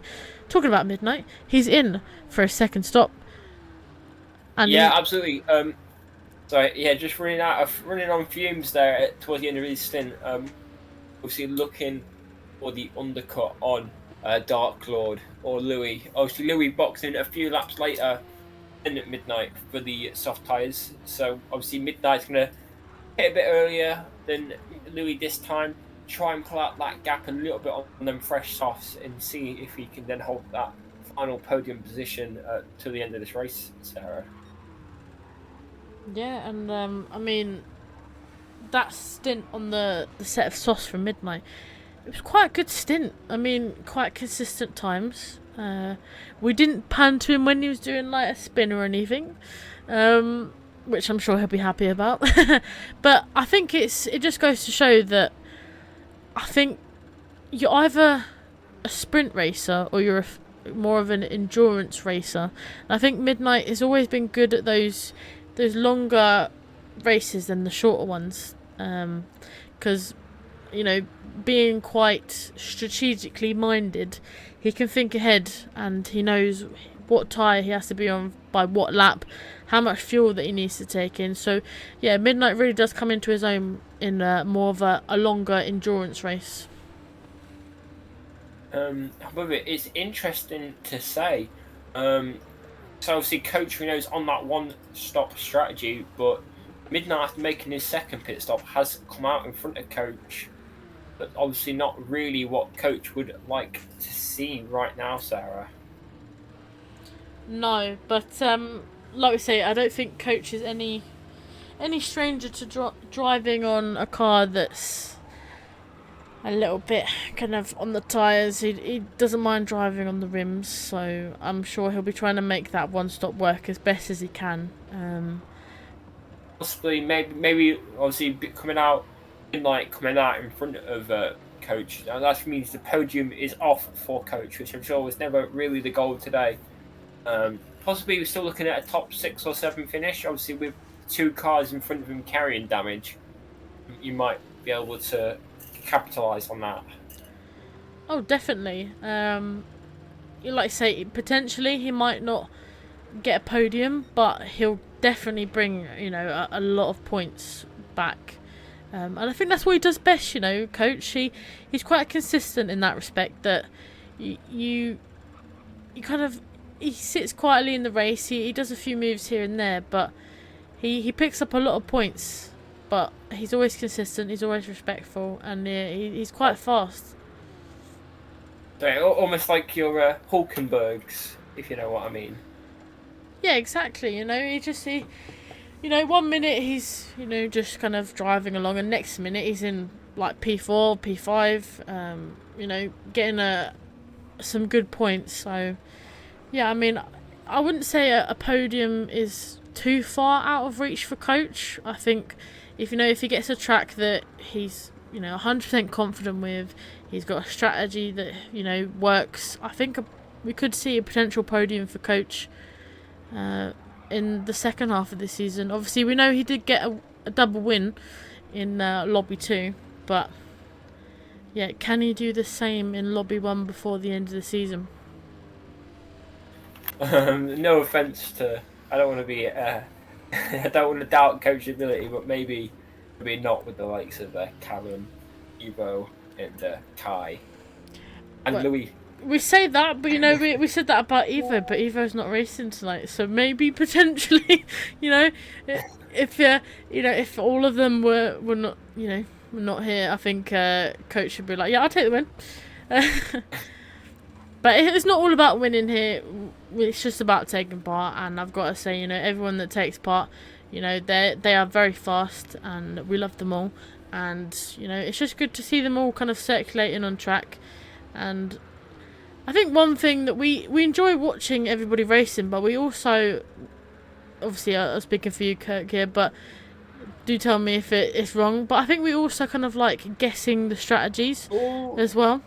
Well, Handyman and Hartman Handyman. and Handy Pine going side by side into turn 1. So a bit of contact there. I don't know if you want to show it on the replay. I can try my bestest. I was a little bit distracted by Handyman. Sounds like he's gonna do some DIY projects. But yeah, unfortunately, just catch kind of Hartman going into that turn 1 and a little bit of damage. Possibly. Well, they've still got damage, but maybe, you know, prevents him getting that a little bit more. It's just a little bit of a tap. It looked like he possibly outbraked himself going into towards turn 1, which just slid him into the side of Hartman. Obviously, no harm, no foul. Maybe it cost him a little bit of time, but I think that's just maybe he could have left a little bit. Yeah, I think it's just a racing incident. Maybe Hartman could have left a bit more room. Maybe Handy Pint could have broke a little bit earlier. Broke. Yeah, and also looking at the two, I think Handy Pint anyway, I think is coming in at the end of this lap, because I don't know if he's got enough fuel to. Oh, they're both coming in. You know, both. We could see this battle for the rest of the race. We've obviously got 12 laps left. Both coming in at the same time, but both on different fuel levels. We know Handy Pint likes to kind of rev out the Porsche as much as he can. So I think this last stint will kind of be, you know, making sure that he's got enough fuel to get to the end. But Hartman's got the advantage here with a little bit more fuel on board. Yeah, absolutely. But where's my chart for laps led for Pedro? I need to add an extra line to it. Obviously, Pedro doing a fantastic job tonight. Obviously, going a bit longer on his medium and soft tyres. That hopefully have fresh tyres towards the end of the race to be able to overtake some of the people on fresher tyres. Yeah, I Pedro, think one of those drivers who obviously who isn't afraid to extend this stint to get fresher tyres and go for them overtakes towards the end of the race era. Oh yeah, I couldn't agree more. I think again, Pedro is very strategically minded in that he'll know that obviously he has to come in shortly with the amount of fuel that he's got, but he'll be trying to make that last stint work as to his advantage with you know, being on the being on a fresh set of tyres, no matter what kind of compound they are, and making some moves. And yeah, Pedro's again one that's very consistent. You know, you might not see a lot during the race, but he always picks up a lot of points. And I think the first couple of races were quite difficult for Pedro. in the Porsche. But yeah, it means from race, he seems to be getting more comfortable with it. Yeah, absolutely. Certainly seems like it. Hopefully before long we'll see Pedro finishing on the podium. It may be a sprint race or something else like that. He certainly seems to obviously strategy-wise, he certainly seems to have it down quite well. He just needs to be eking out that extra couple of tenths a lap to be able to really challenge towards the front, Sarah. Yeah, no, I couldn't agree more. But yeah, no, going back to what we were talking about a minute ago when we both got distracted by Handyman, also known as Handybun. But I think we both like guessing the strategies of the drivers. I think, Callum run a bit wide there, but see, my attention gets diverted so easily. But yeah, I think I like guessing the strategy of the drivers because they're not all the same, and I think that's what makes it kind of good. It's so unpredictable because one minute we think, oh yeah, they're gonna go on this tire for this amount of laps, and then the driver will do something completely different and keep us on our toes. But yeah, I mean, as much as I love like the overtakes and stuff, I also kind of like the strategies of the drivers because we have some unique strategies for sure. One that likes to do it is Midnight. We've said it numerous times that Midnight does make those alternative strategies work. But yeah, we also have a few other drivers like Coach that's not afraid to pull off a bit more of a daring strategy for a one-stop. We don't see it often during the feature races, a one-stop, because of how kind of difficult the tyre wear and the fuel is at certain tracks.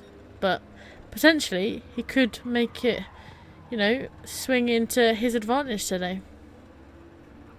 Yeah, absolutely.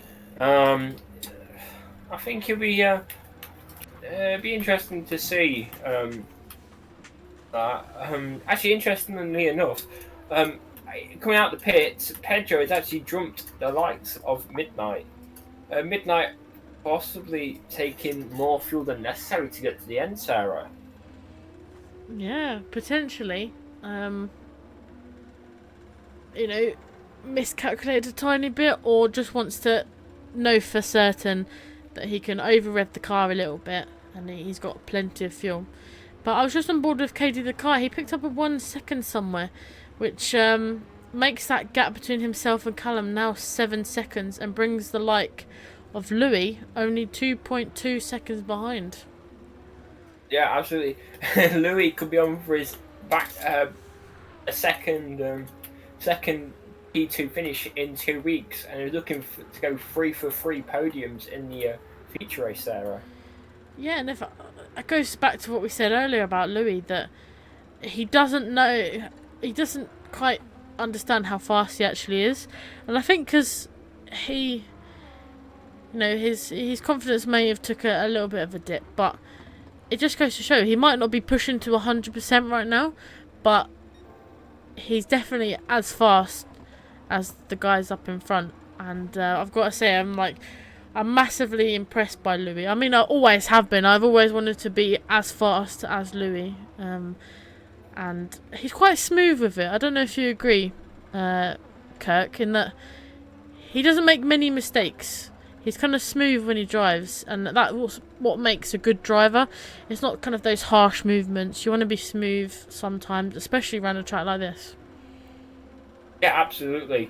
I think, well, even as obviously Louis is a controller driver. He's definitely very smooth, which gives him the advantage compared to maybe other controller drivers. Obviously, being more gentle on the sticks really allows him to be able to make the tyres last. As we possibly saw a mistake from Louis last lap, as he's lost a second to Kai, Sarah. Did you see anything on board with him? Not too much. I was on board with KD the Kai, and I think KD the Kai was looking to kind of extend that gap a little bit after his 1 second penalty, so potentially missed a mistake there from Louis. We were just singing his praises. I believe it was just an alien lap from KD the Kai, obviously setting the fastest lap of the race by about half a second. That explains it. Yeah. Sorry, Louis. Yeah, so I don't mean to call you out for making a mistake, a non-existent mistake, Louis.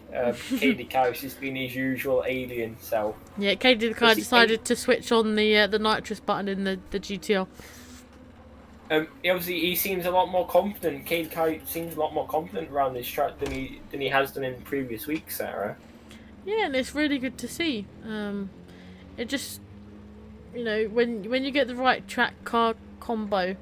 And the strategy's working, you're kind of in a world of your own. You're enjoying it, but you also wanting to be a bit more competitive, and it definitely shows. I mean, Katie the Kai obviously only picking up a few penalties here and there, but he's been, quite a confident driver today, which is always good to see.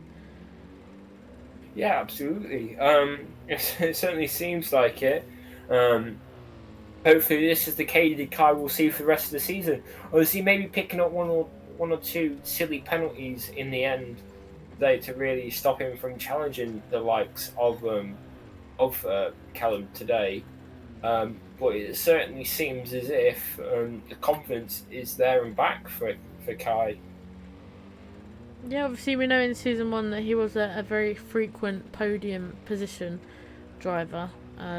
And it'd be good to see him and get him back onto the podium. It's been a while, but yeah, I mean, it's that thing. It's that when a car changes, when the game updates, it does change some of the characteristics. So there has been quite a few updates since season 1. So maybe it's just took the Kai that a little bit longer to get used to the slightly updated GTR.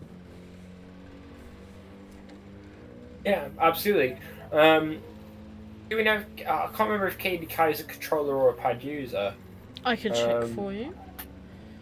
I do believe he is a pad user. I can double check that information for you. And just, he is a wheel user. Oh, is he? Oh, he is. I'm not sure. I always thought he was on the controller. But obviously, Katie Kai, it certainly is impressive. Hopefully, he's back, especially for next week. I'm not 100% sure where we are next week, but yeah, it certainly seems as this week everything seems to be going well for him. The confidence is there within the car. He certainly has the pace to be a front runner tonight, and certainly seems to be faster than the people behind him, such as your Dark Lords, your Mac Manleys, and that's Sarah. Yeah. Sorry, I was just looking at myself to see where we were next race, and we are at Watkins Glen next week. So a slightly different track. We're over to America. Absolutely. I'm trying to see what's happened between Hartman and Handy Pint, as that gap is extended out to like almost 10 seconds between them, Sarah. Yeah. Well, as on my screen, Handy Pint has just done a bunny hop. Just, I mean, Easter's come and gone, so potentially, he just wanted to live out the Easter spirit just that little bit longer. Possibly, Sarah. Yeah, other than that, don't really seem to have any more battles. The closest battle currently on track is between Pedro and Midnight ISO, but Pedro seems to have the pace quite comfortably on at Midnight, setting the same lap times as the driver in front of him, Mac Manley. I think this race is really settled down now, Sarah. Are we possibly looking at our final finishing positions for this event? Potentially, obviously, we've only got 4 laps in total left. And the gaps between the drivers seem to have kind of settled themselves out. So potentially this could be the finishing order. But, never say never. The drivers like to kind of surprise us on the last lap, as we've had many a photo finish in the season so far. So I wouldn't hold our breath too long. Yeah, oh, I say that I'm not holding my breath at all. It looks like we've got a battle for P8 going on, Sarah, between Coach and Handy Pint. Obviously, Coach on very worn, soft tyres and possibly trying to conserve quite a lot of fuel. As it looks like Handy Pint could get the move done down here well before the hairpin. Is tucked right behind Coach. He looks to the outside. Coach trying to take the inside line, possibly the inside prefer line to be able to park it on the apex and get a much better exit down the pitch straight. Handy Pint outbreaks Coach at the hairpin, tries to hold it around the outside. Coach has the inside. Handy Pint with a much better drive off the corner. It was quite a simple move in the end. Can Coach tuck in behind the Porsche to really be able to challenge him into turn one? That 3 tenths coming down to 2.5 tenths. Is Coach going to look up the inside of Handy Pint? Is closing that gap? Does he get? No, he lifts off and sits behind Handy Pint, possibly knowing that no matter what he does, he's not going to be able to overtake that Porsche back and sitting behind him for now, Sarah. Maybe fuel is just that tight towards now at the end of the race, Sarah. Yeah, and obviously just going on board with Coach now, the tyres do look like they've seen better days. So potentially, Coach wants to save his tyres just that a little bit longer to maybe strike on the last lap. Possibly. Now, can Sophie take advantage of this to be able to really challenge Coach coming into these dying few laps? Obviously, Coach's tyres are pretty naffed, as well as being very low on fuel to make it towards the end of this race. Can she take advantage of this, Sarah? Potentially. Obviously, she might have seen that the two in front were heading into a little bit of a battle, although Coach has dropped back from Handy Pint for about 1 point. The gap's now 1.8 seconds. So potentially Coach is struggling a little bit on those right hand side tyres. Maybe the alternative, slightly unusual one-stop strategy was not the way to go tonight, Sarah.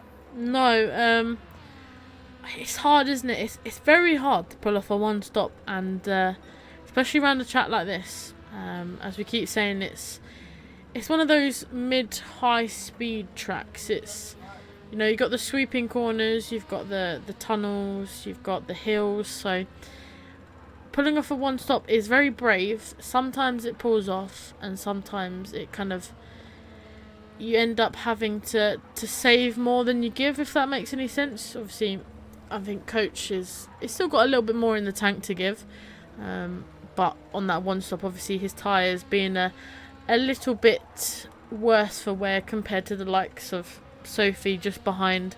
She's on a relatively fresh set of softs.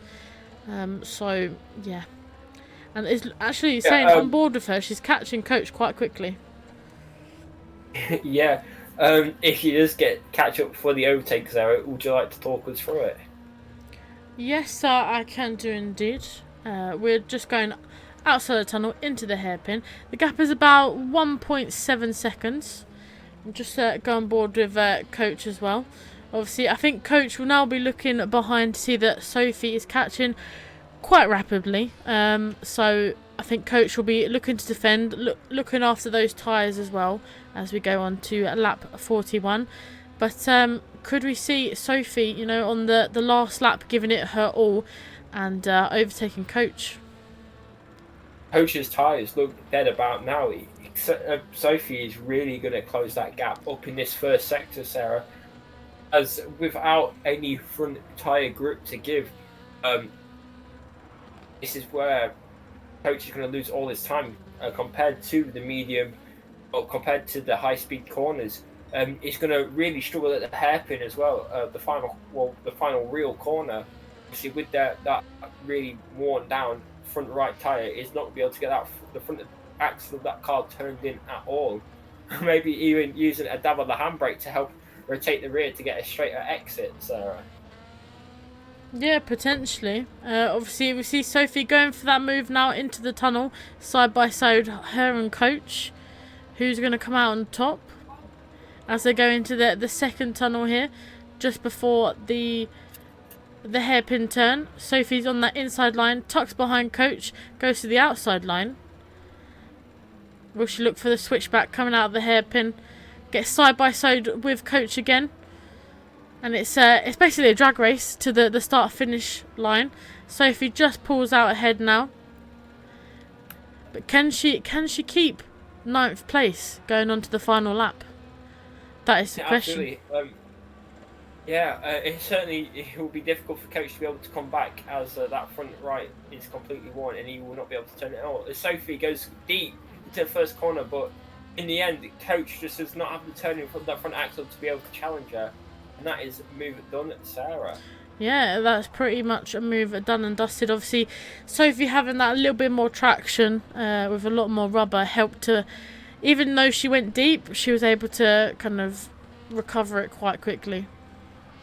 Yeah, was it coming? And what a win today, then, Sarah. As Callum crosses the line to finish first.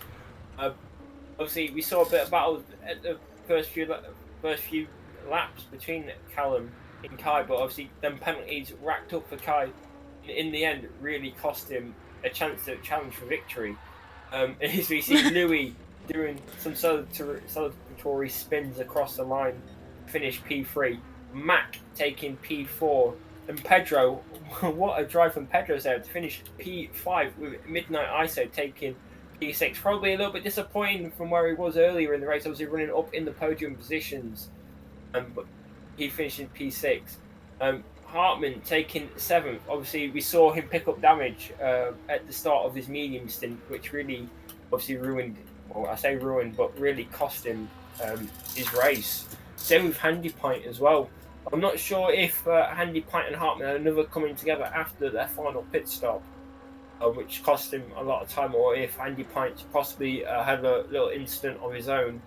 But obviously, finishing 12 seconds away from Hartman after basically boxing on top of each other.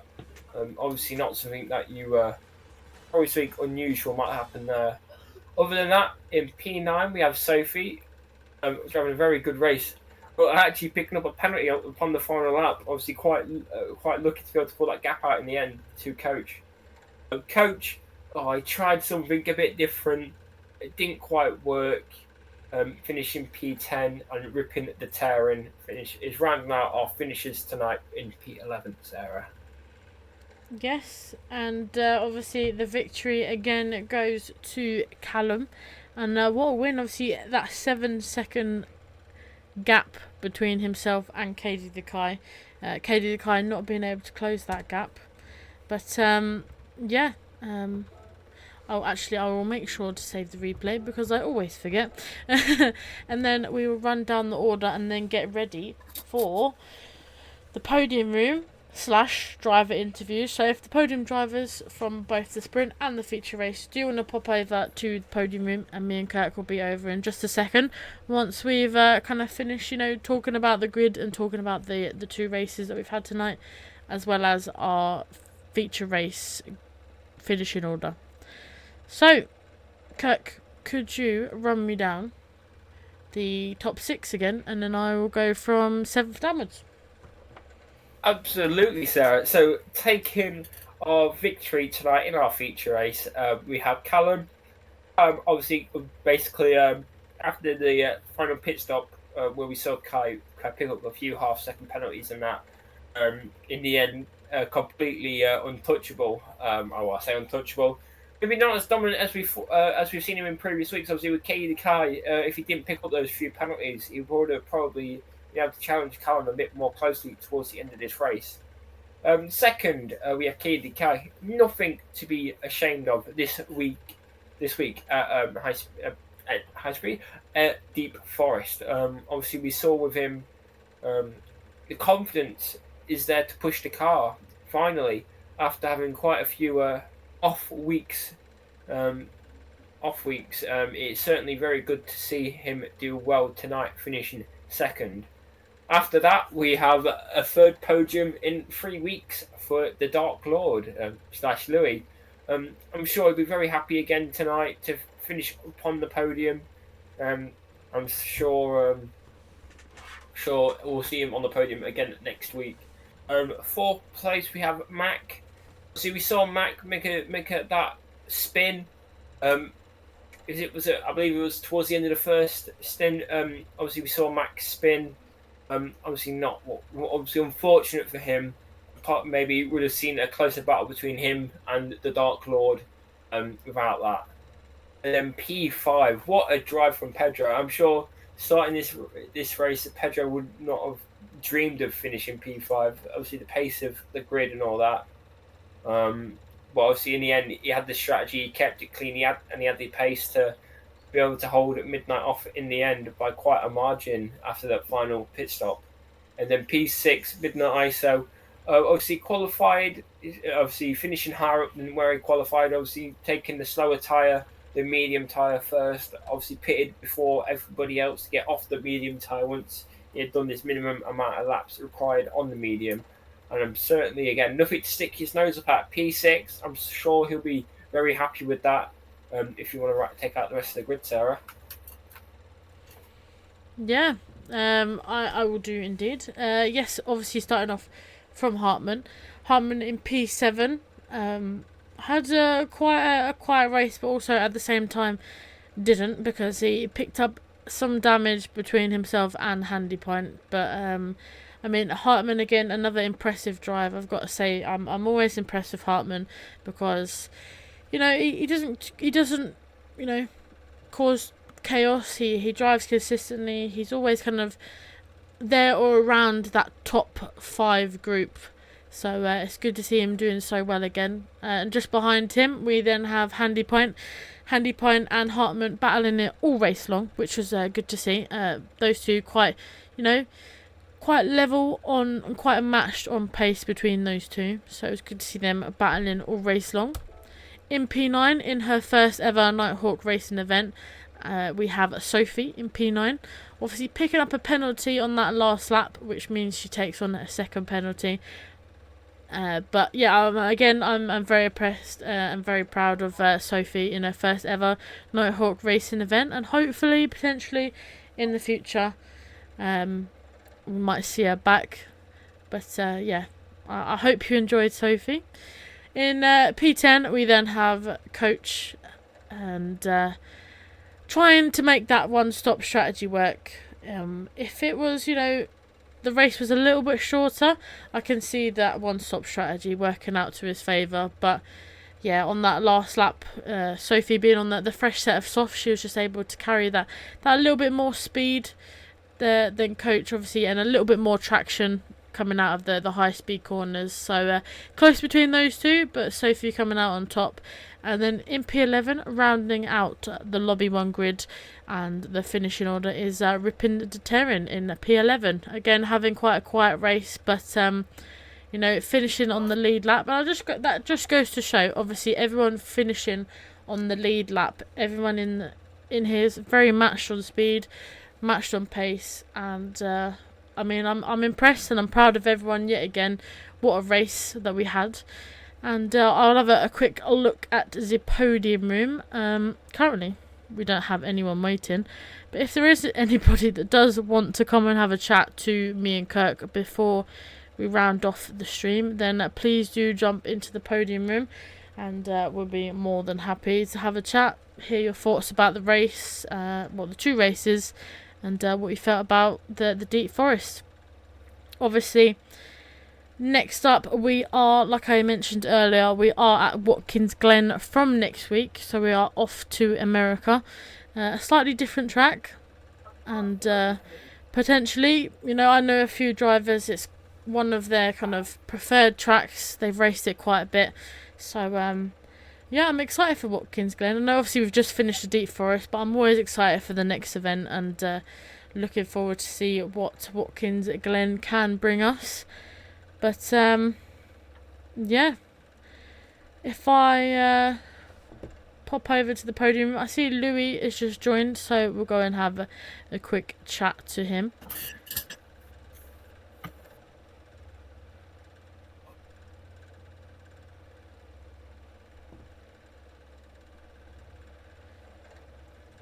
Cool, we are just joining the podium room now. Gonna bring Louis into the podium room so we can have a few words. To start us off, Louis, how are you? How was the race? And well done on yet another feature race podium. Yeah, thank you very much. Yeah, I enjoyed that feature race. We'll gloss over the sprint race. We'll just forget that ever happened. And yeah, but enjoyed that. It was good.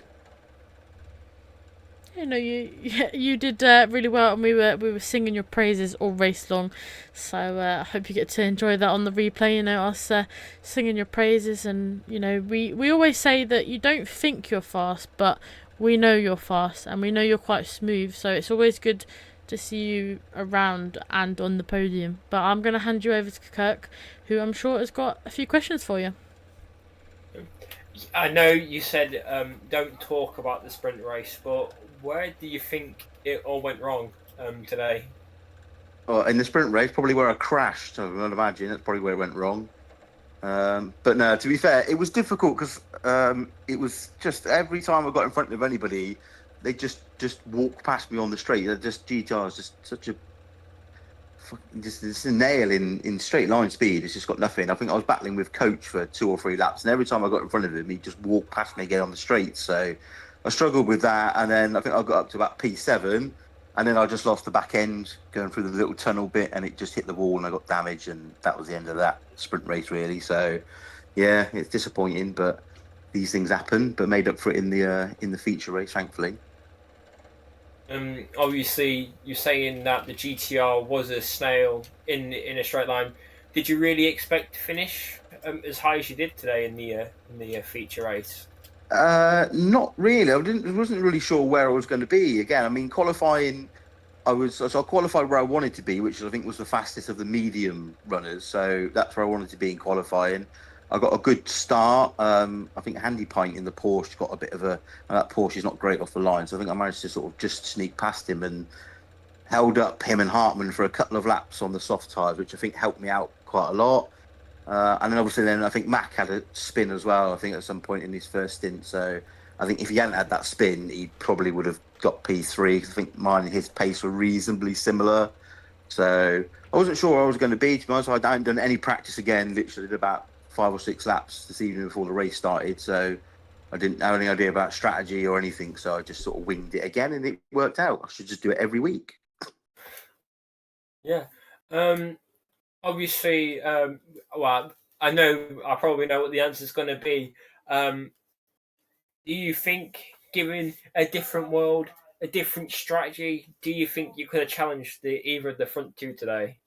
No, if I had an extra 5 or 6 mile an hour on the straights, I might have got a little bit closer, but but no, I don't think so. I mean, even Kai is obviously driving the same car as me, and he was, his fastest lap was about 6, 7 tenths quicker than mine. So no, I don't think I was keeping up with them two today. So no, happy with P3. And I said I didn't expect it, especially obviously me and Mac had the same sort of pace, and I think apart from his spin, I probably would have been P4. So got to take little gifts when they come. So I'm happy anyway with P3 on the podium again. I can't complain.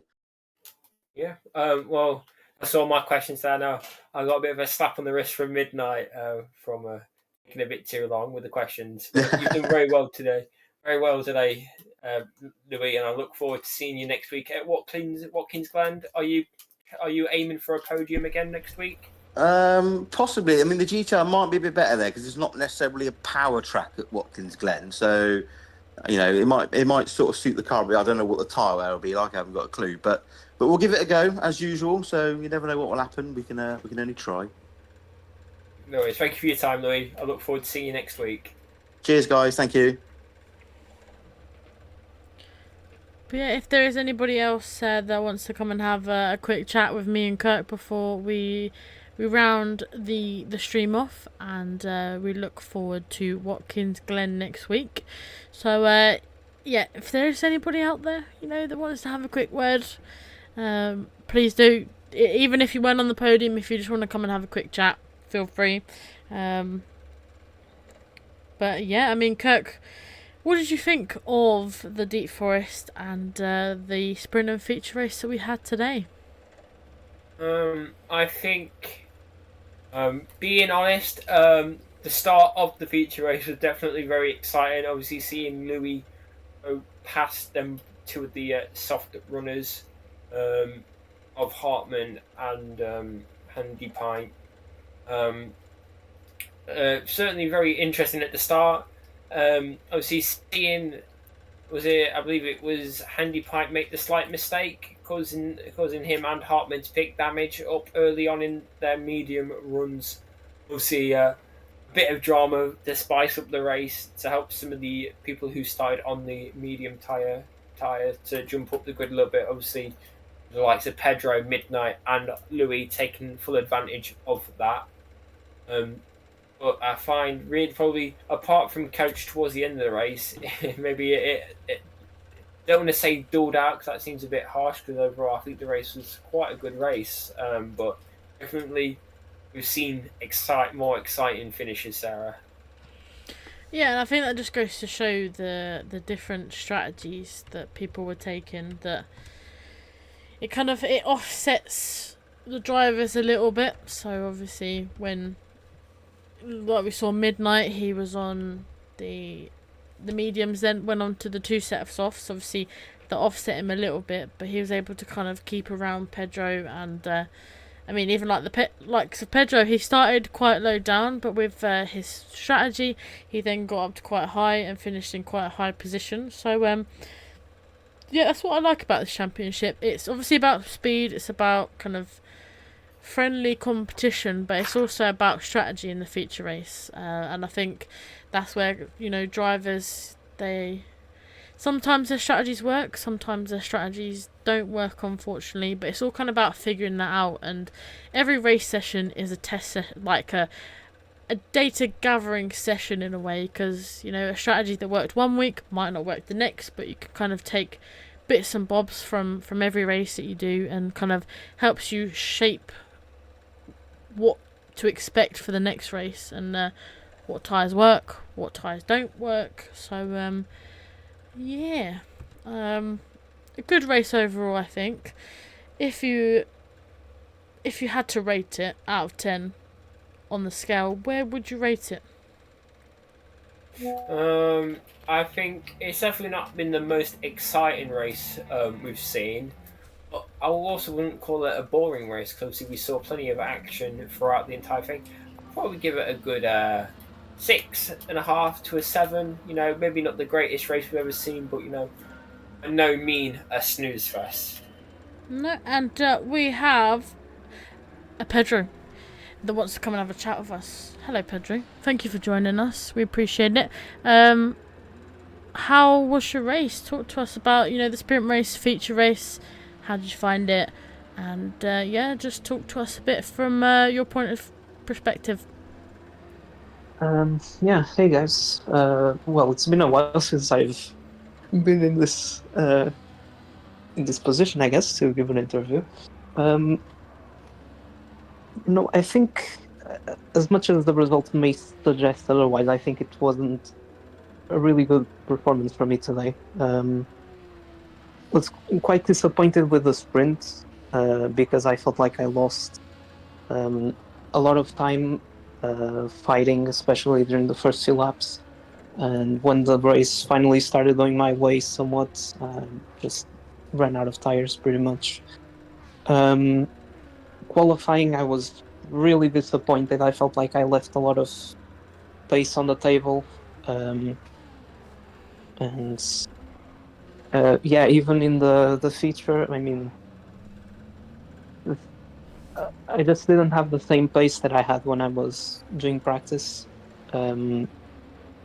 which was a bit concerning, and obviously made that mistake going into turn one, who put me at last, which wasn't ideal. But yeah, I mean, all things considered, I have to be happy with the result, although I'm not really happy with my performance at all.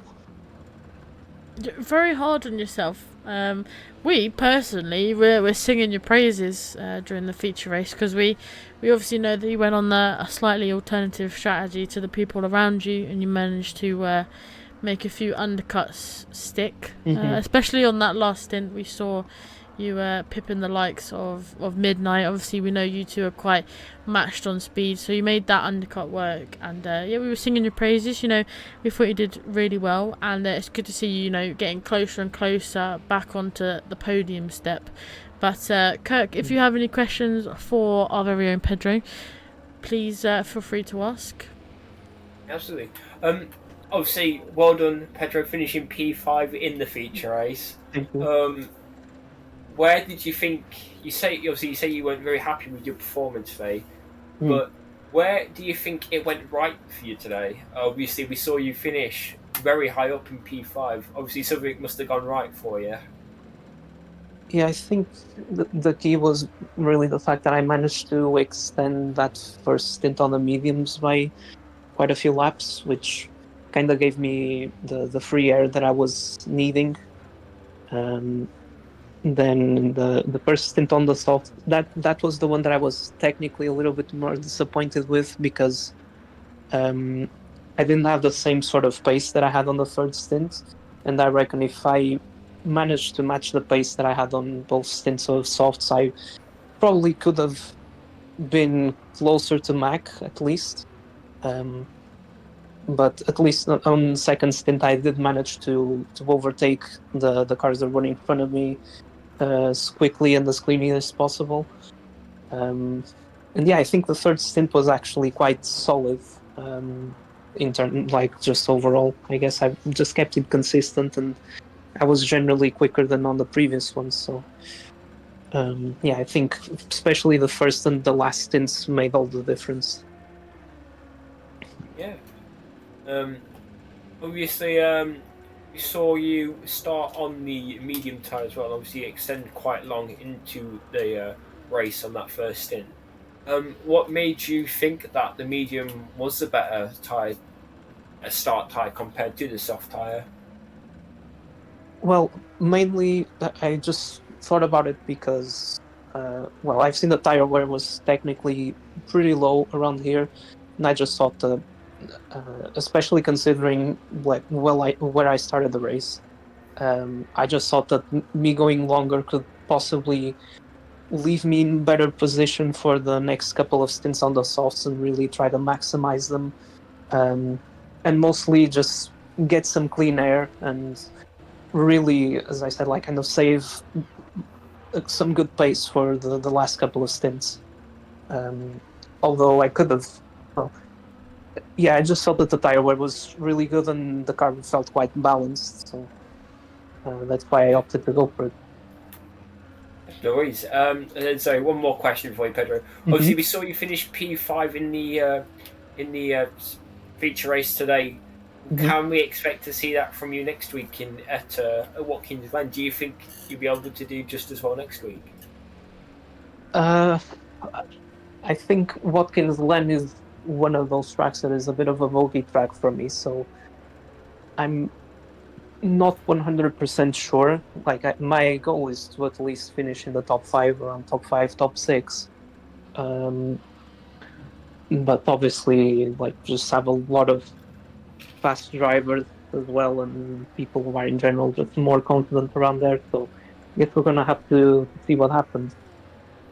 But yeah, that's my idea, is trying to finish in the top 5, top 6 again. No worries. Thank you for your time tonight, Pedro.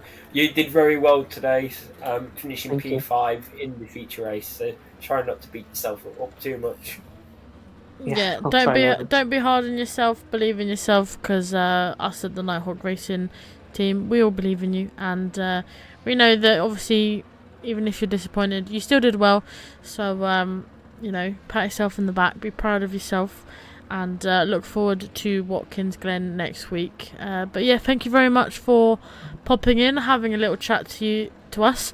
It's like you say, it's been a while since we've chatted in here, so it's good to hear, you know, from your perspective, and hopefully we hear from you again before the end of the season. Obviously, halfway in, enjoying the season so far. Yeah, I mean, just start off, like, I hope to to be in this chat a few more times in the upcoming races, just for the, well, finishing, actually getting even better results. But yeah, I've been enjoying the season so far. You know, because, well, as much as I feel like I could probably be fighting for a little bit, well, doing I could be doing a little bit better in general. It has been, I guess, a solid season so far in my favorite car.